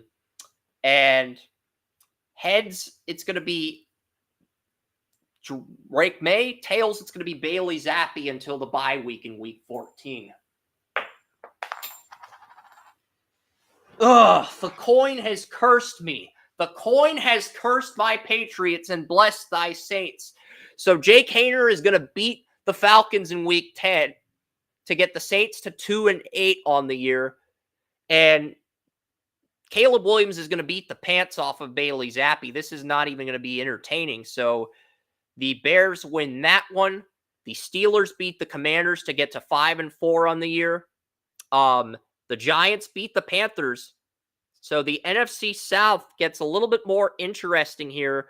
The Jaguars host the Vikings. As much as I'd like to pick the Vikings to beat Jacksonville, because I think they have better weapons than the Jaguars, I just don't see McCarthy going into Jacksonville with that pass rush and beating the Jaguars in Duval. I just don't. If they had a little bit more experience, I'd consider it. Bills, Colts is a.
Yeah, and Bills Colts is the toughest game to pick. I'm going to go with the Chiefs over Denver. So the Chiefs are now 7-2, so they now move ahead of the 7-2 Texans unless the Texans beat the Lions on Sunday night. The Chiefs would be the 2 seed now. Bills Colts is the toughest game to pick, if I'm being completely honest. That is the toughest game for me to pick because it's a 1 p.m. game. It's the last 1 p.m. game to pick, but I can't decide because it's so even across the board. I feel like this is a game with both teams at 4-5. This game's a death match game. In my scenario, this is a death match game. And, right now the Bills depth chart has Khalil Shakir, Curtis Samuel, and Keon Coleman as the top weapons. Epinesa and Rosso, they have Benford and Rasul Douglas and Teron Johnson. And then the Colts depth chart, the Colts have ridiculously good weapons. They added Adonai Mitchell to pair with Josh Downs and Pittman. I do think the Colts have better weapons than the Bills. But at the same time, I feel like the Bills have enough weapons to where, okay, can Dallas Flowers stop Keon Coleman? I don't think he can. I think this is going to be a track meet, and I think it's going to come down to who has the ball last. And it's going to come down to Matt Gay, and it's going to come down to Tyler Bass. Which kicker has the ball last at the end of the game?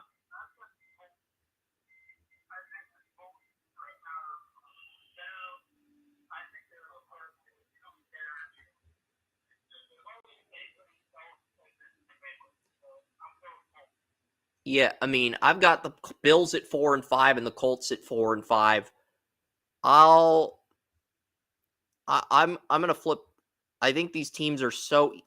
I'm not calling a tie. I will click on whatever team because I can't decide. I'm not gonna just. I'll take the Bills because right now the only other road teams I have winning are the Steelers and Giants. So I will take the Bills just to make things interesting. I think the Colts. Well, let's take a look. What is the Colts? The Colts have Latu listed as a backup. So if that is the case and Latu's not playing, I will pick the Bills. The Our Lads depth chart has, if Latu's not starting, I am taking the Bills. So, yeah.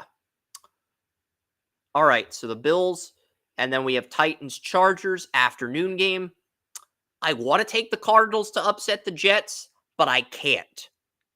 If the Jets' offensive line is healthy, Garrett Wilson's healthy, Aaron Rodgers is healthy, they are going to have a field day with Arizona. Okay? They are. And then, yeah, so that's the thing. I'm going to give the Buccaneers an upset win over San Francisco because William Yanish voted for Baker Mayfield over Christian McCaffrey in the bowl question. So I'm punishing his Niners. He's a Niners fan. I'm punishing his Niners because of that. And I'm giving Baker Mayfield a win. And now we've got the Panthers at 5-5, the Buccaneers at 4-6, the Falcons at 4-6, and the Saints at 2-8, with Clint Kubiak at 1-0.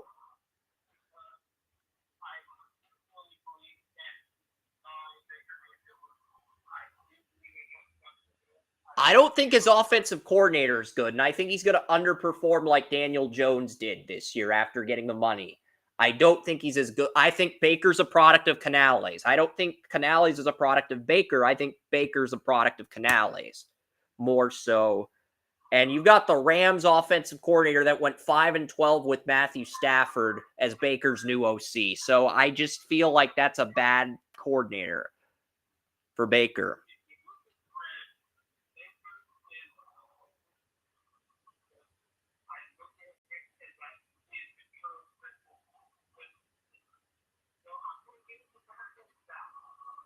You give people benefit of the doubt way too frequently.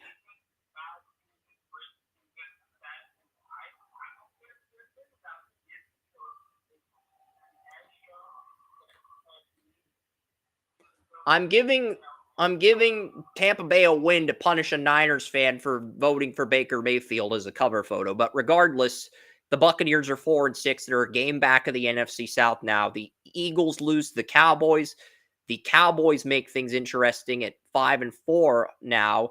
They move up into the 6th seed. San Francisco's the 7th seed. And Lions, Texans. Everybody's thinking I'm going to pick the Texans at home. Wrong. The Texans' number 2 corner is Jeffrey Okudah. Jeffrey Okudah is going to drop an interception. Goff's going to throw a touchdown on the next play.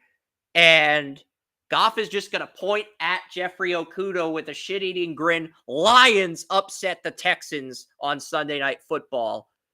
And things just continue to get interesting here. And the Monday night game is Dolphins at Rams. I like the Rams to end week 10. And the Rams have jumped the Eagles as the number 1 seed in the NFC. The Texans still lead the AFC South by 3 games despite losing to the Lions. And we're on to week 11. We'll start with these 2 NFC games. I'm pretty certain one of these 2 NFC games, Commanders, Eagles, or Packers, Bears, is the Thursday night game. I'm going to go with the Eagles. I like the Bears corners. I just, historically speaking, the Packers have had the Bears number. But I'm going to take the Bears to make things interesting. And I'm aware of the fact the Packers are coming off a bye week. They are coming off a bye heading into this matchup. If Eric Stokes is healthy, I like Green Bay. If he's not, I like Chicago. Chicago does have some pieces. It's hard to say who's got the better team. But I'm gonna give the Bears an upset here, just to make things interesting. And then we get to the Sunday games, Vikings at Titans. We're going with the Vikings, going with the Dolphins to beat the Raiders. The Ravens, coming off a mini bye, head to Pittsburgh. I think the Ravens just have better weapons than the Steelers and more cornerback depth. I would not be surprised if the Ravens swept the Steelers. I know Pittsburgh's had Baltimore's number the last few years, but I think the Ravens are due for a win against the Steelers. And I just think right now, the Ravens on paper, they look better than the Steelers. So I am going to give the Ravens a road win. The Bengals play the Chargers.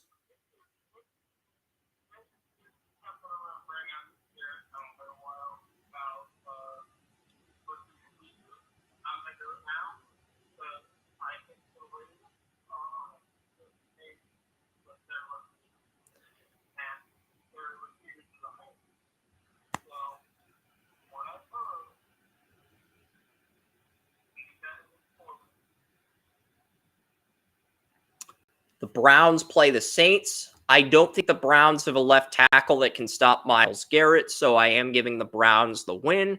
The Browns move ahead of the Bengals in the wild card. The Rams beat the Bailey Zappi-led Patriots. The Lions, with their cornerback tandem of Carlton Davis and Terrion Arnold, too much to handle for Jacksonville. The Lions take over the NFC North. Chiefs, Bills. It's in Buffalo. It's a 4:25 game. I could give the Bills this win. I do not think I think the Bills. I think Xavier Worthy goes off in this game and makes the Bills. I don't know. It's hard to say. I mean, I feel like the Bills want to beat the Chiefs just so they can say they beat the Chiefs. But at the same time, there's a lot that could happen here. I'll go with the Bills just to make things interesting, to create more drama. So we have the Ravens at 8-3, the Texans at 7-3, the Chiefs at 7-3. I'm going to go with the Jets to beat the Colts, the 49ers to beat Seattle.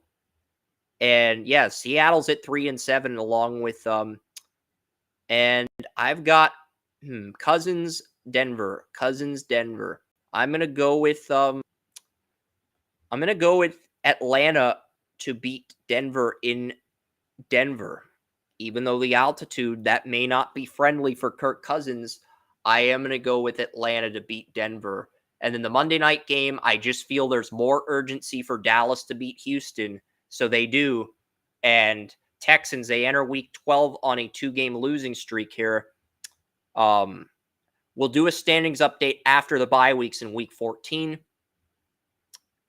Thursday night football, the Steelers head to Cleveland to take on the Browns. The Browns are going to continue their winning ways. The Texans get the Titans at home. They rebound. The Dolphins beat the Patriots. The Raiders beat Denver with Aiden O'Connell at home. You've got the Colts hosting the Lions. I do think this is a game where the Colts could pull the upset to make things interesting, but this is a tough cornerback tandem the Lions have. So I could see the Lions winning on that alone. But we've got the Colts at 4-7. I cannot have that. So I'm going to take the Colts, and then I'm going to have the Packers beating the Niners, the Bears beating the Vikings. So we're going to have a 3-way tie between the Bears, Packers, and Lions at 7-4. Dallas beats the Commanders. It is the Giants versus Baker Mayfield. Both teams coming off bye weeks.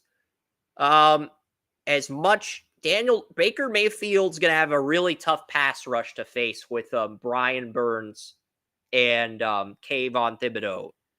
And even though I do like that tandem, Buccaneers, do they have anybody that can stop Malik Neighbors? I mean, I've got the Bucs at 4-6, and I've got the Panthers at 5-5. I'm gonna give the Bucs the win here.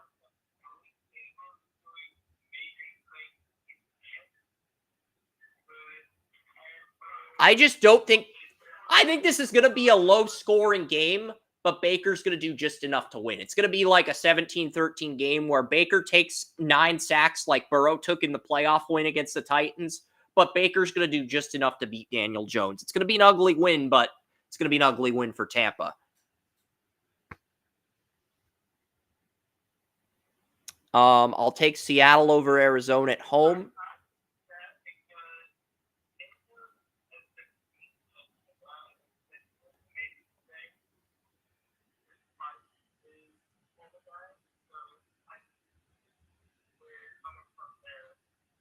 The Rams host the Eagles on Sunday Night Football, and the Rams are going to win to improve to 9-2 in the standings.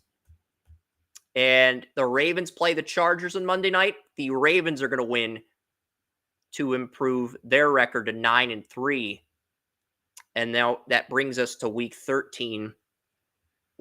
Thursday night game is Dolphins and Packers. This tie for the NFC North is huge. I think this might be the Thanksgiving week. Yes. The Bears play the Lions in the early game on Thanksgiving. They win that. The Cowboys beat the Giants. They win on Thanksgiving, and the Packers beat the Dolphins. So we have the Lions and Packers tied at 8-4 heading into Black Friday, and it is the Chiefs who beat the Raiders on Black Friday to improve to 9-3 on the year. The Colts beat the Bailey Zappi-led Patriots. The Colts are now at 6-7 on the year.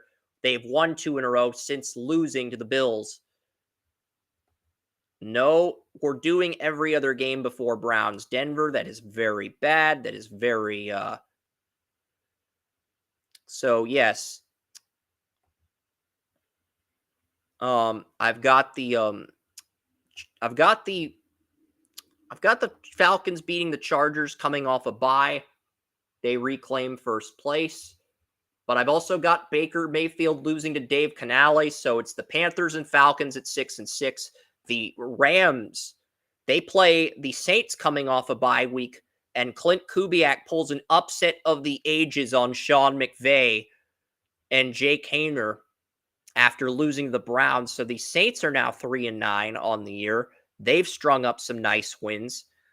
Jaden Daniels beats Will Levis. The Jets beat Seattle at home. The Jets are 11-1.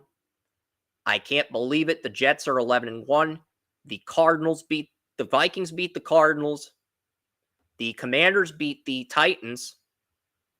And right now, it looks like a race between the Titans and Patriots for that number 1 pick in the draft. The Bengals beat the Steelers, coming off a bye with 2 weeks to prepare. So the Bengals are 8-4. The Steelers are 5-7. The Jaguars have a bye week before their home game against Houston. They beat the Texans and break their 2-game home drought. And now we get Sunday Night Football. It's 49ers and Bills. It's Bills coming off a bye week. The Bills are going to win this and make things interesting, as the Bills and Dolphins are now tied at 7-5. And the difference between the Broncos and Browns is last year the Broncos had Russell Wilson and Jerry Jeudy. This year they have Bo Nix. The Browns have Jerry Jeudy. This is a Jerry Jeudy masterclass in the waiting. And the Browns are now 9-3 on the year after beating the Broncos on Monday night.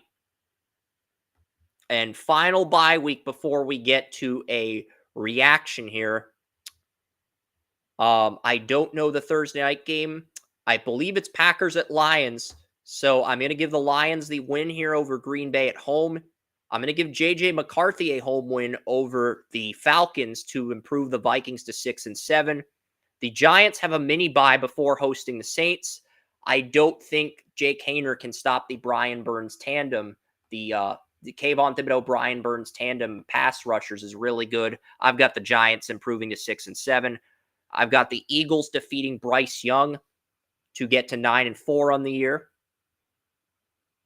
I've got the Buccaneers and Raiders. I'm going to go with, right now, I'm going to go with the Buccaneers, as the Buccaneers get to 6-7 on the year with this streak they're on. The simulator is so angry that I took the Buccaneers. It's giving the Buccaneers negative points. It's really frustrating.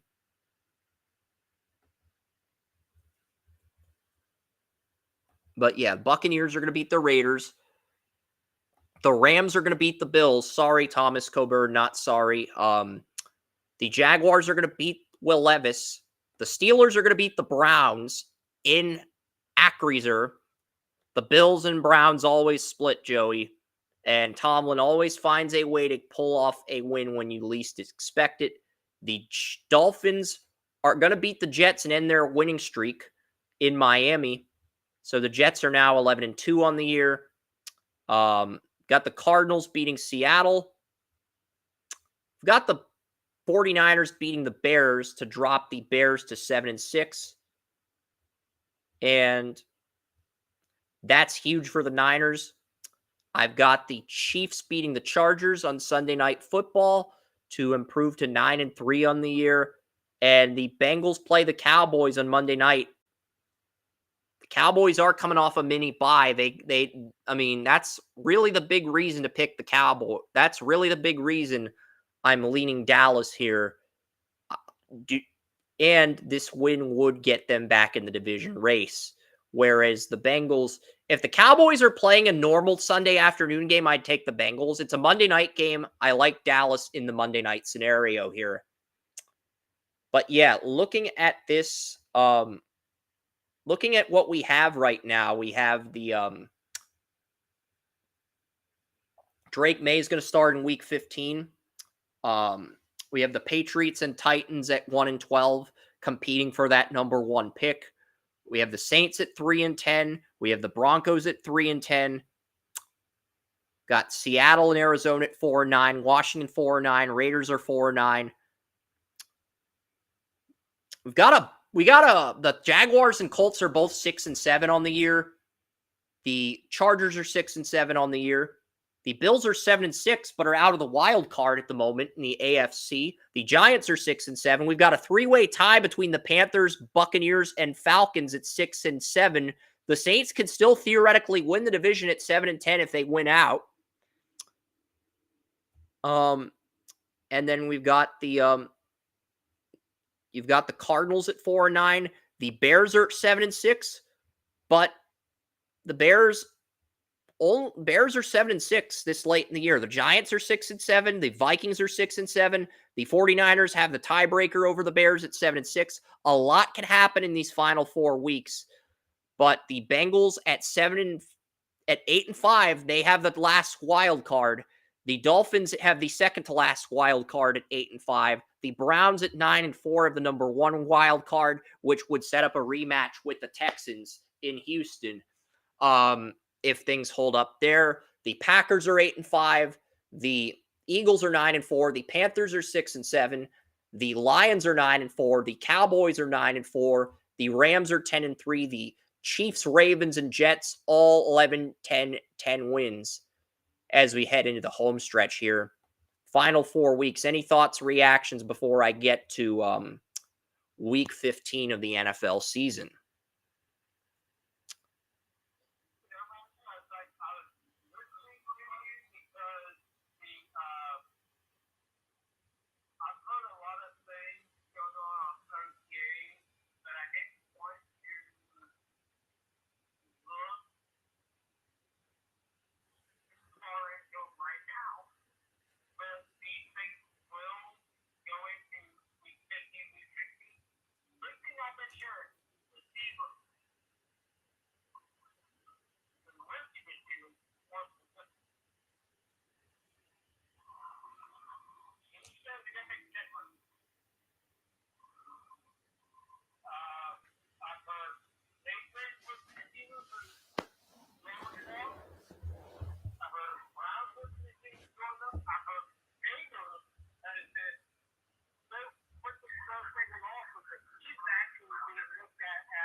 Yep. Thursday night game for week 15. Do we have the week 15 Thursday night game? What is it? I have not looked that far in the schedule. It is the Rams and 49ers. Perfect. That's what I assumed it would be, but I didn't want to jump. So I've got the Niners beating the Rams, and there's an opportunity for somebody to come in and steal that playoff spot potentially. And then you got the Ravens and the Giants. That's a 1 p.m. game. I've got the Ravens winning and improving to 11-3. I've got the Saints with Kubiak winning, and Kubiak only 2 games back now. As much as I'd like to pick Carolina to upset Dallas, I think Dallas beats Carolina, and Dallas currently controls their destiny as a number 1 seed. The Packers head to Seattle on a mini bye. That's for later in the day. Buccaneers, all these games look like Steelers, Eagles. That's probably a 1 p.m. game. I do think the Eagles win this. And then you look at the early AFC games. The Texans, they host the Dolphins. That's going to be an interesting game. I'm leaning towards picking the Texans at home over the Dolphins, but I think that's a very entertaining matchup. I do think the Dolphins have a matchup advantage against the Texans, but the game's in Houston, and I think Stroud's better than Tua, so I'm going to take the Texans on that alone. But, I've got the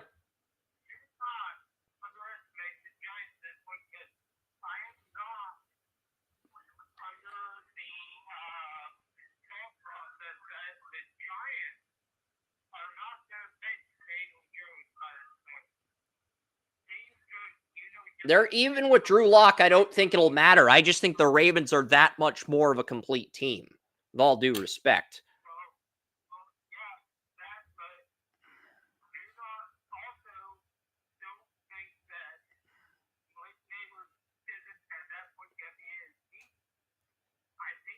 Malik Neighbors isn't doing shit against Marlon Humphrey and Nate Wiggins. I'm telling you, you're downplaying Wiggins. It feels like you're downplaying Wiggins. Neighbors is great, but the Giants don't have a quarterback that can carve the Ravens secondary, regardless of who they play. So I am taking the Ravens.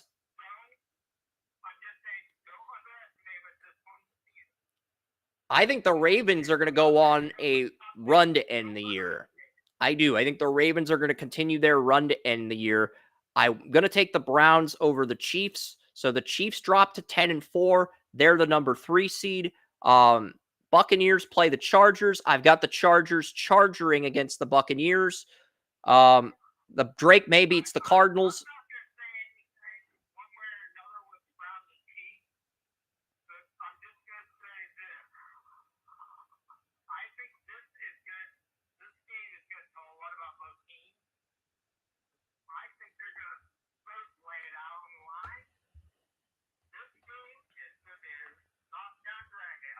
I've got the Vikings beating the Bears with J.J. McCarthy in Week 15. So everybody in the NFC North is 500 or better now. The Lions are 9-4. The Packers are 9-5. The Vikings are 7-7. The Bears are 7-7. So that's going to set up for a very.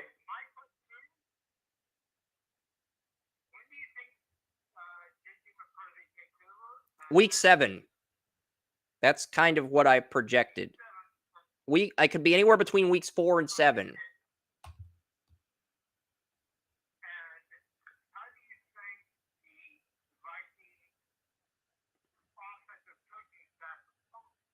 I think Kevin O'Connell's ready to adapt, ready to go into the battlefield, ready to adapt.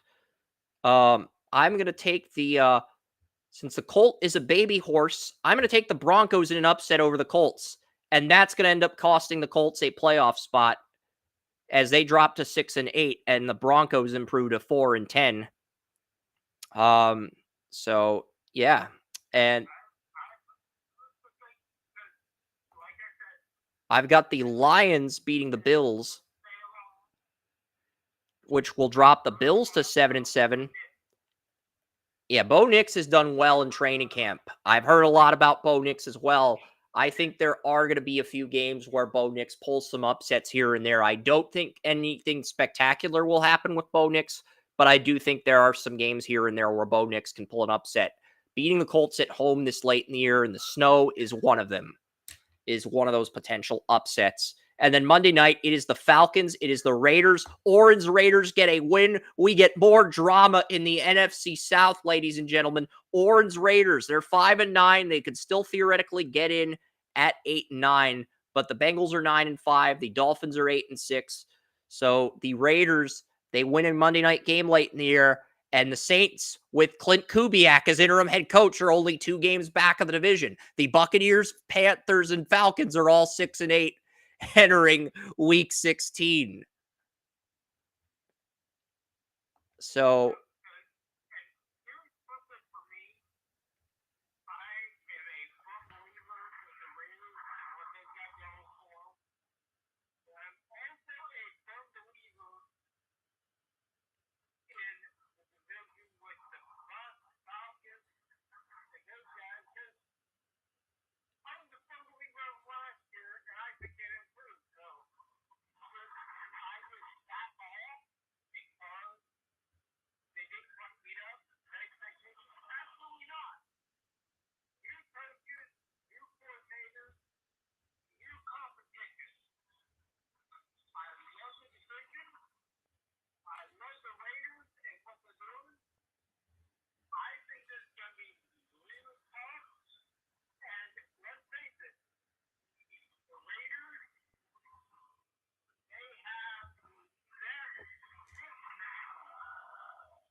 I don't think the Raiders have a good number. I mean, they have Adams and Jacoby Myers, but I don't trust Trey Tucker as their number 3 receiver.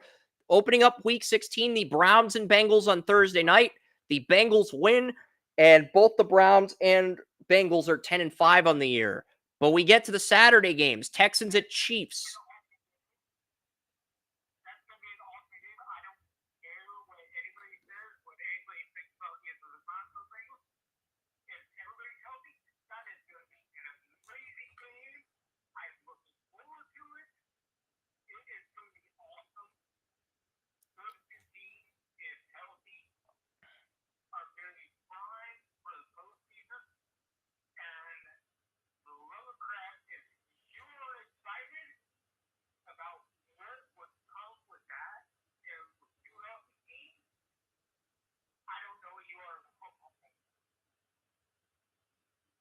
Yep.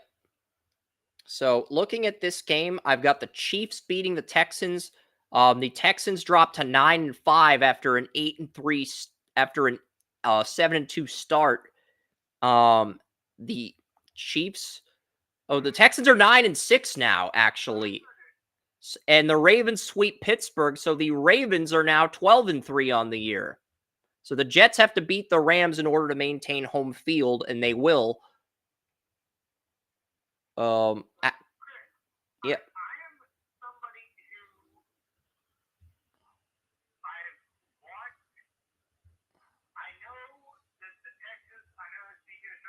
They don't have a good number 2 corner. Their number 2 corner is Jeffrey Okudah. And I think Okudah might be a downgrade over Nelson. He might have some moments where he shows he's an upgrade, but he might also be a downgrade. He's like a wild card right now, if you think about it. Jeffrey Okudah. And that's why I'm picking against the Texans in so many of these games down the stretch. Because I looked at their depth chart. Okudah's the number 2 corner.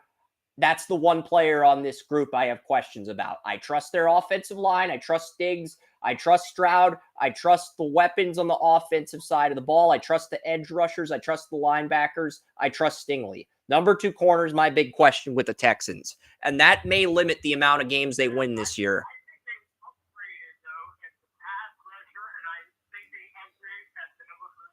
But they downgraded at number 2 corner, and that's a big distinction, though. So if you've got the offensive line to keep their pass rush in check, you're going to win games against them. That's all I'm saying.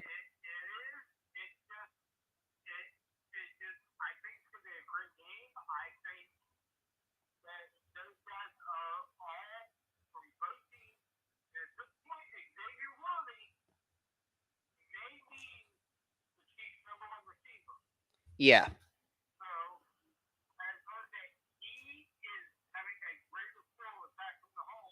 Yep. The Bills are going to beat the Patriots with Drake May, and the Bills are now 8-7 on the year. They are closing in on Miami as that wild card. Miami plays San Francisco coming off a mini bye. We're going to go with the Dolphins, though. I mean, Tyreek Hill, Waddle, there's too many weapons. Mike McDaniel wants to beat his former team. So Mike McDaniel is going to beat the 49ers to keep the Dolphins in the 7 seed. The Lions sweep Chicago. The Bears are now 7-8 in Caleb Williams' rookie year. The Falcons play the Giants. Yeah, the Lions, the Lions sweep Chicago. That late game in the regular season is in Chicago, by the way, where Jared Goff was abysmal last year. I think he makes up for that. I've got the Falcons beating the Giants. I've got the Eagles beating the Commanders to get to 11-4. I have the Panthers beating the Cardinals to get to 7-8. The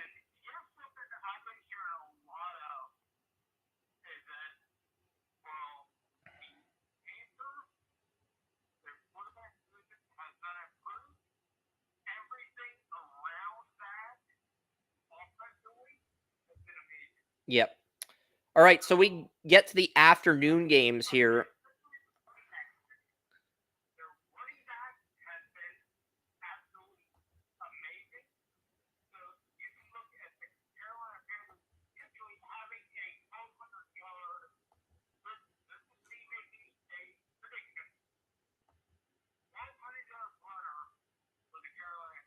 Yeah, Jonathan Brooks might eclipse that range. That's what I'm saying. I mean, there's 4 games left before the Monday night game. Chargers host the Broncos. We're going to give the Chargers the win. They're 8-7 on the year now. There's Jaguars, Raiders. I want to give the Raiders an upset win here, but I don't know if Jacoby Myers can get by Ronald Darby. That's going to be the key in this one. And the Raiders do have the tight ends to exploit Jacksonville's safeties, but I have more confidence in Lawrence and Aiden O'Connell. That's the thing. But it's in Las Vegas. The Raiders are the home team. I feel like punishing Joey for praising the Raiders, but I do think the Jaguars are the better team on paper. That's why this is so freaking tough.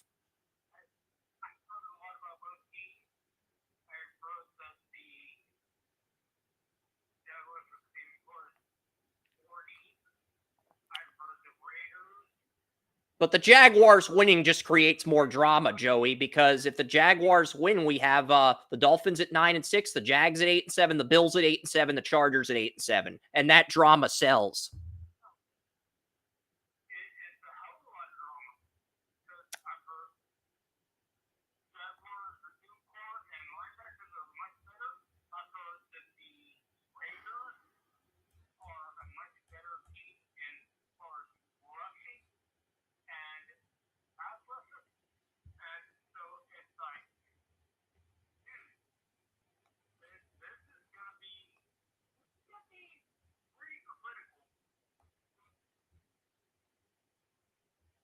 Agreed. So we're going to go. Yeah. Yep. I'm going to go with the Jaguars, though, but in a nail biter. I've got the Seahawks beating the Vikings. The Cowboys beat Tampa Bay and Baker Mayfield. And the Cowboys are 11-4. The Eagles are 11-4. The Lions are 11-4. And the Packers are going to beat the Saints to get to 10-5 on the year. So we got 2 weeks left. A lot of drama can unfold, but we're going to start with the Christmas Day games. Mike Tomlin, he's going to beat the Chiefs. Yeah, I'm kind of torn on this one. Personally, I'm thinking the Chiefs and the Ravens both win on Christmas. I could see the Steelers pulling an upset here. Honestly, I could. Yeah, we'll go with that because I have the Steelers at 6-9. If the Steelers win this game, it'll at least make their fan base a little happy.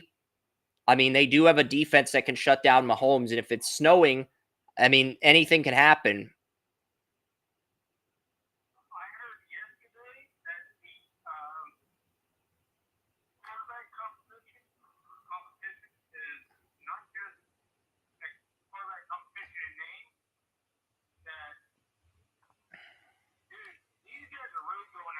Yeah.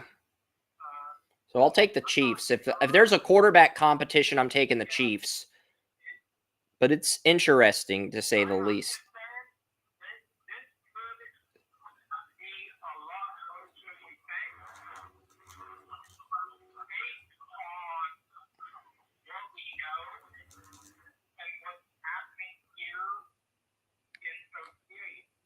Yep.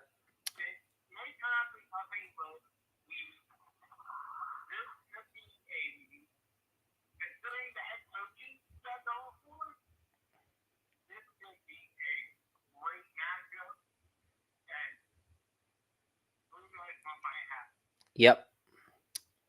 All right, so we got the Saturday games here. We've got the Bengals and Broncos. The Bengals are going to win that, obviously. I've got the Patriots beating the Chargers. Drake May, he gets it done against the Chargers late in the year in Foxborough. He does what Justin Herbert failed to do, beat the Patriots as a rookie. He beats the Chargers as a rookie. And the Patriots are now 3-13 on the year. And the Chargers charging late in the season by losing to Drake May. The Jaguars beat the Titans. The Jaguars and Texans are now both 9-7 on the year. And that Jaguars win over the Titans moves Duval into first place. The Texans are currently on the outside of the playoff picture. Wait, that's a Sunday game. Never mind. Let's click on the Saturday games first. The Giants beat the Colts at home. I just think the Colts good. No, I'm not. I'm going to go with the Colts. I've got the Colts winning that and getting to 8-8. I'm sorry, whoever's quarterback for the Giants. Colts have an offensive line that can shut you guys down. Rams win. They're 11-5. Yeah, Falcons. Neither one of these teams is a pass rush. I'm going to take the Commanders in an upset here. All right, so we get to the Sunday games. The Jaguars take over the AFC South. At the Oran Bowl, the Raiders and Saints. It's the Oran Bowl. Raiders are going to win the Oran Bowl and improve to 6-10. The Vikings and Packers. Can J.J. McCarthy pull off an upset against the Packers in Week 16? Screw it. Let's see what happens here. The Vikings improved to 8-8. Baker Mayfield beats the Panthers at home. We have a three-way tie for the NFC South at 7-9. The Jets lose to Buffalo. The Buffalo Bills, the 9-7 Buffalo Bills are now, the Bills are now 9-7, but the Browns host the Dolphins. They're going to win that. And the Browns and Bengals are so the Texans now, we got a lot of drama heading into week 18, but the Eagles are going to beat the Cowboys and the 49ers are going to beat the Lions. So we have a lot of drama entering week number 17. We do. We have a lot of drama. And looking at the playoff picture here, I'm not going to the Titans are 1-15. The Patriots are 3-13. Everybody else has at least 4 wins at this point. The Cardinals are 4-12. The Saints are 4-12. The Broncos are 4-12. The Raiders are 6-10. The Steelers are 6-10. The Commanders are 5-11. The Giants are 6-10. We've got a three-way tie for the NFC South at 7-9 between the Panthers, Buccaneers, and Falcons entering Week 18. The Texans and Jaguars are tied for the AFC South heading into Week 18. We've got the Colts at 8-8. The Bills and Dolphins are 9-7. So we've got the Bills, Dolphins, and Texans all jockeying for the last wild card. The Chargers charging against the Patriots fall to 8-8. The Browns and Bengals are both 11-5. The Ravens are 13-3. The Cowboys are 11-5. The Packers are 10-6 after stumbling against the Vikings. Nah, what happens if I give the Packers the win? The Packers are still behind Dallas. Okay, I figured as much. So it's really not going to matter. The Cowboys are going to be the 5 seed most likely, which is unfortunate, but that's kind of how this ends up playing out. I don't know if J.J. McCarthy can beat the Packers. If the Vikings get a single injury, I think the Packers. Honestly, I'm kind of leaning Green Bay. I mean, as great as it would be to see all these teams, the Vikings are 8-8, the 49ers are 9-7. So if the Vikings can win and the Niners lose, the Vikings with J.J. McCarthy would get in the playoffs. Let's see what happens here. Final week of the season. The Eagles are 12-4.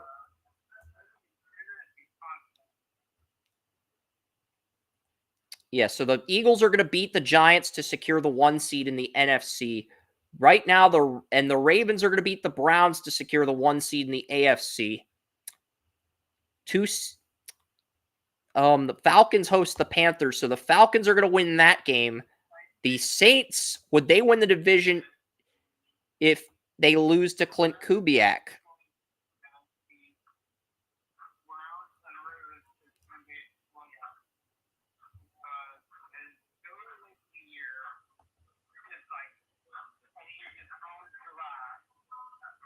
And I think the Ravens are going to beat the Browns in Week 18, knowing that home field's on the line. So the Bengals play the Steelers. The Steelers, yeah, I'm going to give the Steelers a home win to end the year. The Bengals are going to drop to 11-6. The Jaguars play the Colts. I've got the Colts winning that one. And now the Texans, Colts, and no, we're not giving a tie. I don't hand out ties here. And then just looking at these games here, the Cardinals and 49ers. So, yes, it really won't matter. Even if the Cardinals pull off the upset, it really won't matter in the grand scheme of things. But I've got the Cardinals pulling off an upset to end the year at 5-12. The Cardinals beat the Niners to end the year. The Cowboys beat the Commanders. And the seedings are in. So, here's what we've got for the playoff matchups. This is a jam-packed week with drama. At number 7 in the NFC, we've got San Francisco at 9-8. At number 6, we've got the Packers at 11-6. At number 5, we have the Cowboys at 12-5. Clint Kubiak robs Baker Mayfield of a second straight playoff appearance, and it is Atlanta who wins that division at 8-9. But if Tampa Bay beats New Orleans at home, Baker Mayfield returns to the playoffs. But Baker Mayfield is denied a rematch with Dallas. It is Atlanta who will play Dallas in a very meaningless game. The Rams get the Packers in LA. That is going to be a huge wild card game because I can see the Packers going into LA and stealing that one. I can also see the Rams winning with Jared Verse at the helm. I think that is going to be a very entertaining matchup. But yeah, I mean, we've got the Lions and the Eagles are the number 1 seed at 13-4. And the AFC at 10-7, the Buffalo Bills. Bills Mafia barely squeaks into the playoffs at 10-7.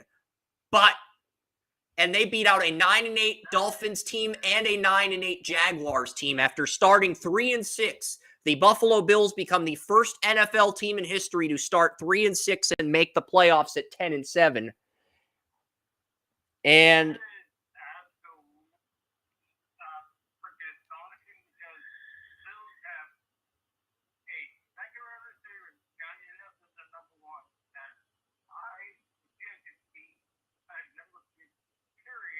I think Keon Coleman's a number 1, period. But that's just me. But the Bills end up beating out the Dolphins, who went 9-8, the Jaguars, who went 9-8, and the Colts, who went 9-8. So by the Colts beating the Jaguars, you have the Dolphins, Jaguars, and Colts go 9-8. The Bills beat Drake May in Gillette Stadium. Josh Allen makes the playoffs at 10-7. The number 6 seed in the AFC is the Bengals. The Bengals are the 6th seed. The 5 seed is the Browns, who will be heading to Houston for a rematch. I hate rematches, and yeah, no. If I give the Jaguars the win over the Colts, the Browns head to Cleveland for a playoff game, which means Joey gets to see Browns and Jaguars twice. And I hate rematches, so I am flipping the script. And the Bills miss the playoffs now, thanks to my shenanigans. So, yeah.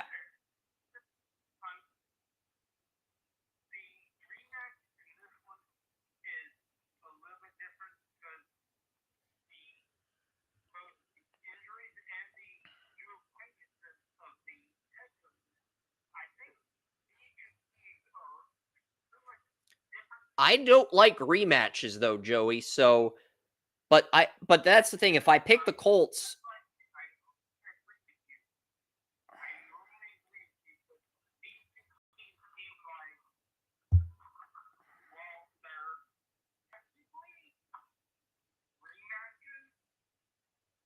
since Joey's going to get into a rant on rematches, I'm going to give the Titans a Week 18 win over the Texans. Just to cause some drama. We have a 3-way tie for 9-8. The Titans host the Texans in Week 18. So in this scenario, the Jaguars, Colts, and Texans all go 9-8. The Jaguars win the tiebreaker. The Bills head to Kansas City. The Bengals head to New York to take on the Jets. And the Browns head to Jacksonville. Those are your wild card matchups.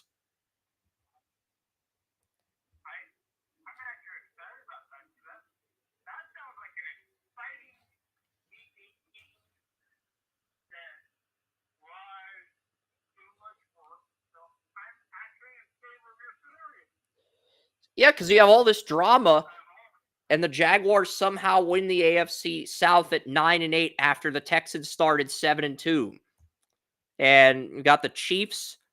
The Jets would play the Bengals. The Chiefs would play the Bills in a rematch at Arrowhead.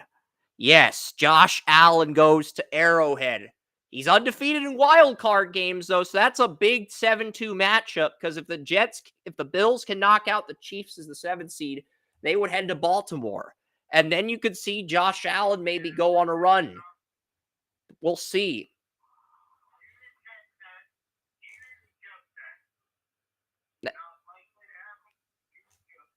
I don't think the Bills would beat the Chiefs in Arrowhead. I've got them winning the regular season matchup, but I don't think they'd win in Arrowhead. Honestly, that's just. But yeah, the Cowboys would head to Atlanta. The Packers would head to Los Angeles to take on the Rams. Oh, and the 49ers head to Detroit.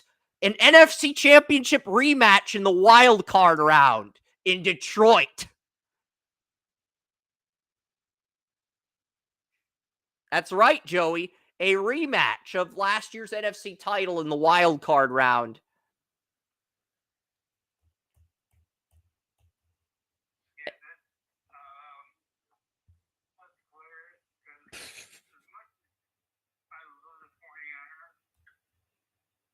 '49ers only got the wild card by one game.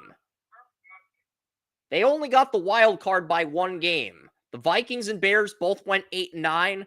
The Panthers and Buccaneers went 7-10. So the 49ers, they got the wild card, but they only got the wild card by one game.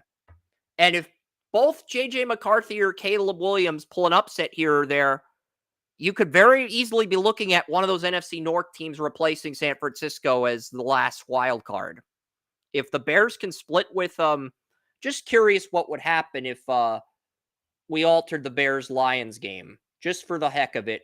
The Bears home win. If the Bears beat the Lions at home, do they get in over San Francisco?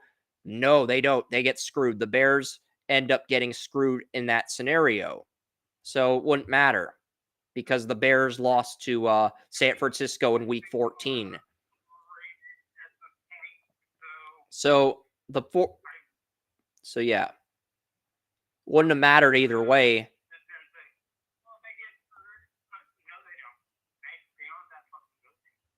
So yeah, those are the scenarios. We get an NFC title rematch, Packers and Rams, Cowboys and Falcons, Browns and Jaguars, Bengals and Jets, and the Bills and Chiefs, with the Eagles and Ravens having home field and byes. So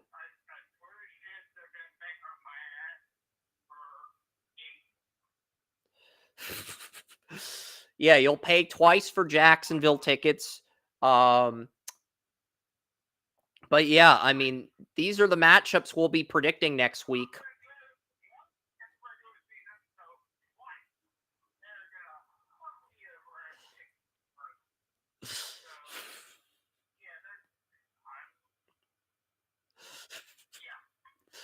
But yeah, so yeah, I think it will be interesting though. I definitely think this is going to be an interesting week. But yeah, the playoffs are going to be very interesting. I've got those are the matchups I've got, and yeah, I'm not going to reveal what happens yet. We'll save that for next week. Next week we will have all day to break down this playoff bracket. And we can do some other fun stuff on the podcast next Saturday. I don't know what we would do exactly. But next week, we'll break this down. We'll break down the conference finals and whatever else has happened in the NHL, the NBA. I know the Quebec Major Junior Hockey League draft is in 2 weeks, but we will be making some changes to the site. I'll announce those later as we get close to season 14, but I'm not going to dive into those details at this time. But you got the wild card games here on the live stream, and I will be breaking those down next week. So you'll get all of those. Or we could just, no, we're not going to leave our audience on a cliffhanger. I'll break down all these wild card matchups, all these divisional round games, and you'll get my Super Bowl prediction next week on the podcast. So, I mean, I think it's going to be very interesting to see what happens here. And you're going to be surprised how this unfolds, Joey. So, I mean, it's going to be very entertaining finish to the season here with both the AFC and the NFC.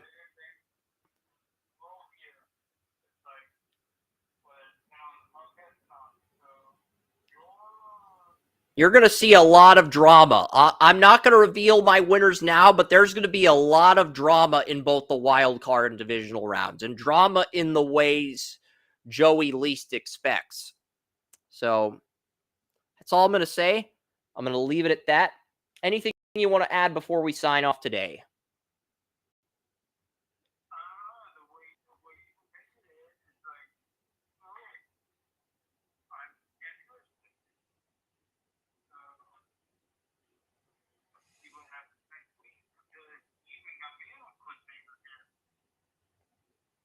Yeah, I mean, Browns, Jaguars, Bengals, Jets, Bills, Chiefs, Cowboys, Falcons, Packers, Rams, and 49ers versus Lions. After the 49ers beat the Lions again in week 17, the Lions get a rematch with the 49ers at Ford Field in the playoffs in a big 7-2 matchup. I think Bills, Chiefs, and 49ers at Lions, these are probably the best case scenario 7v2 matchups you could be hoping for if you're an NFL fan. Those are probably the two best 7v2 matchups we've had in the history of the league. But yeah, it'll be very interesting to see what happens in those. And we'll be back next week to break this all down. That's Joseph Potter. I'm Chris Ransom. We're signing off from the Utopia of Sports. Enjoy your Saturdays.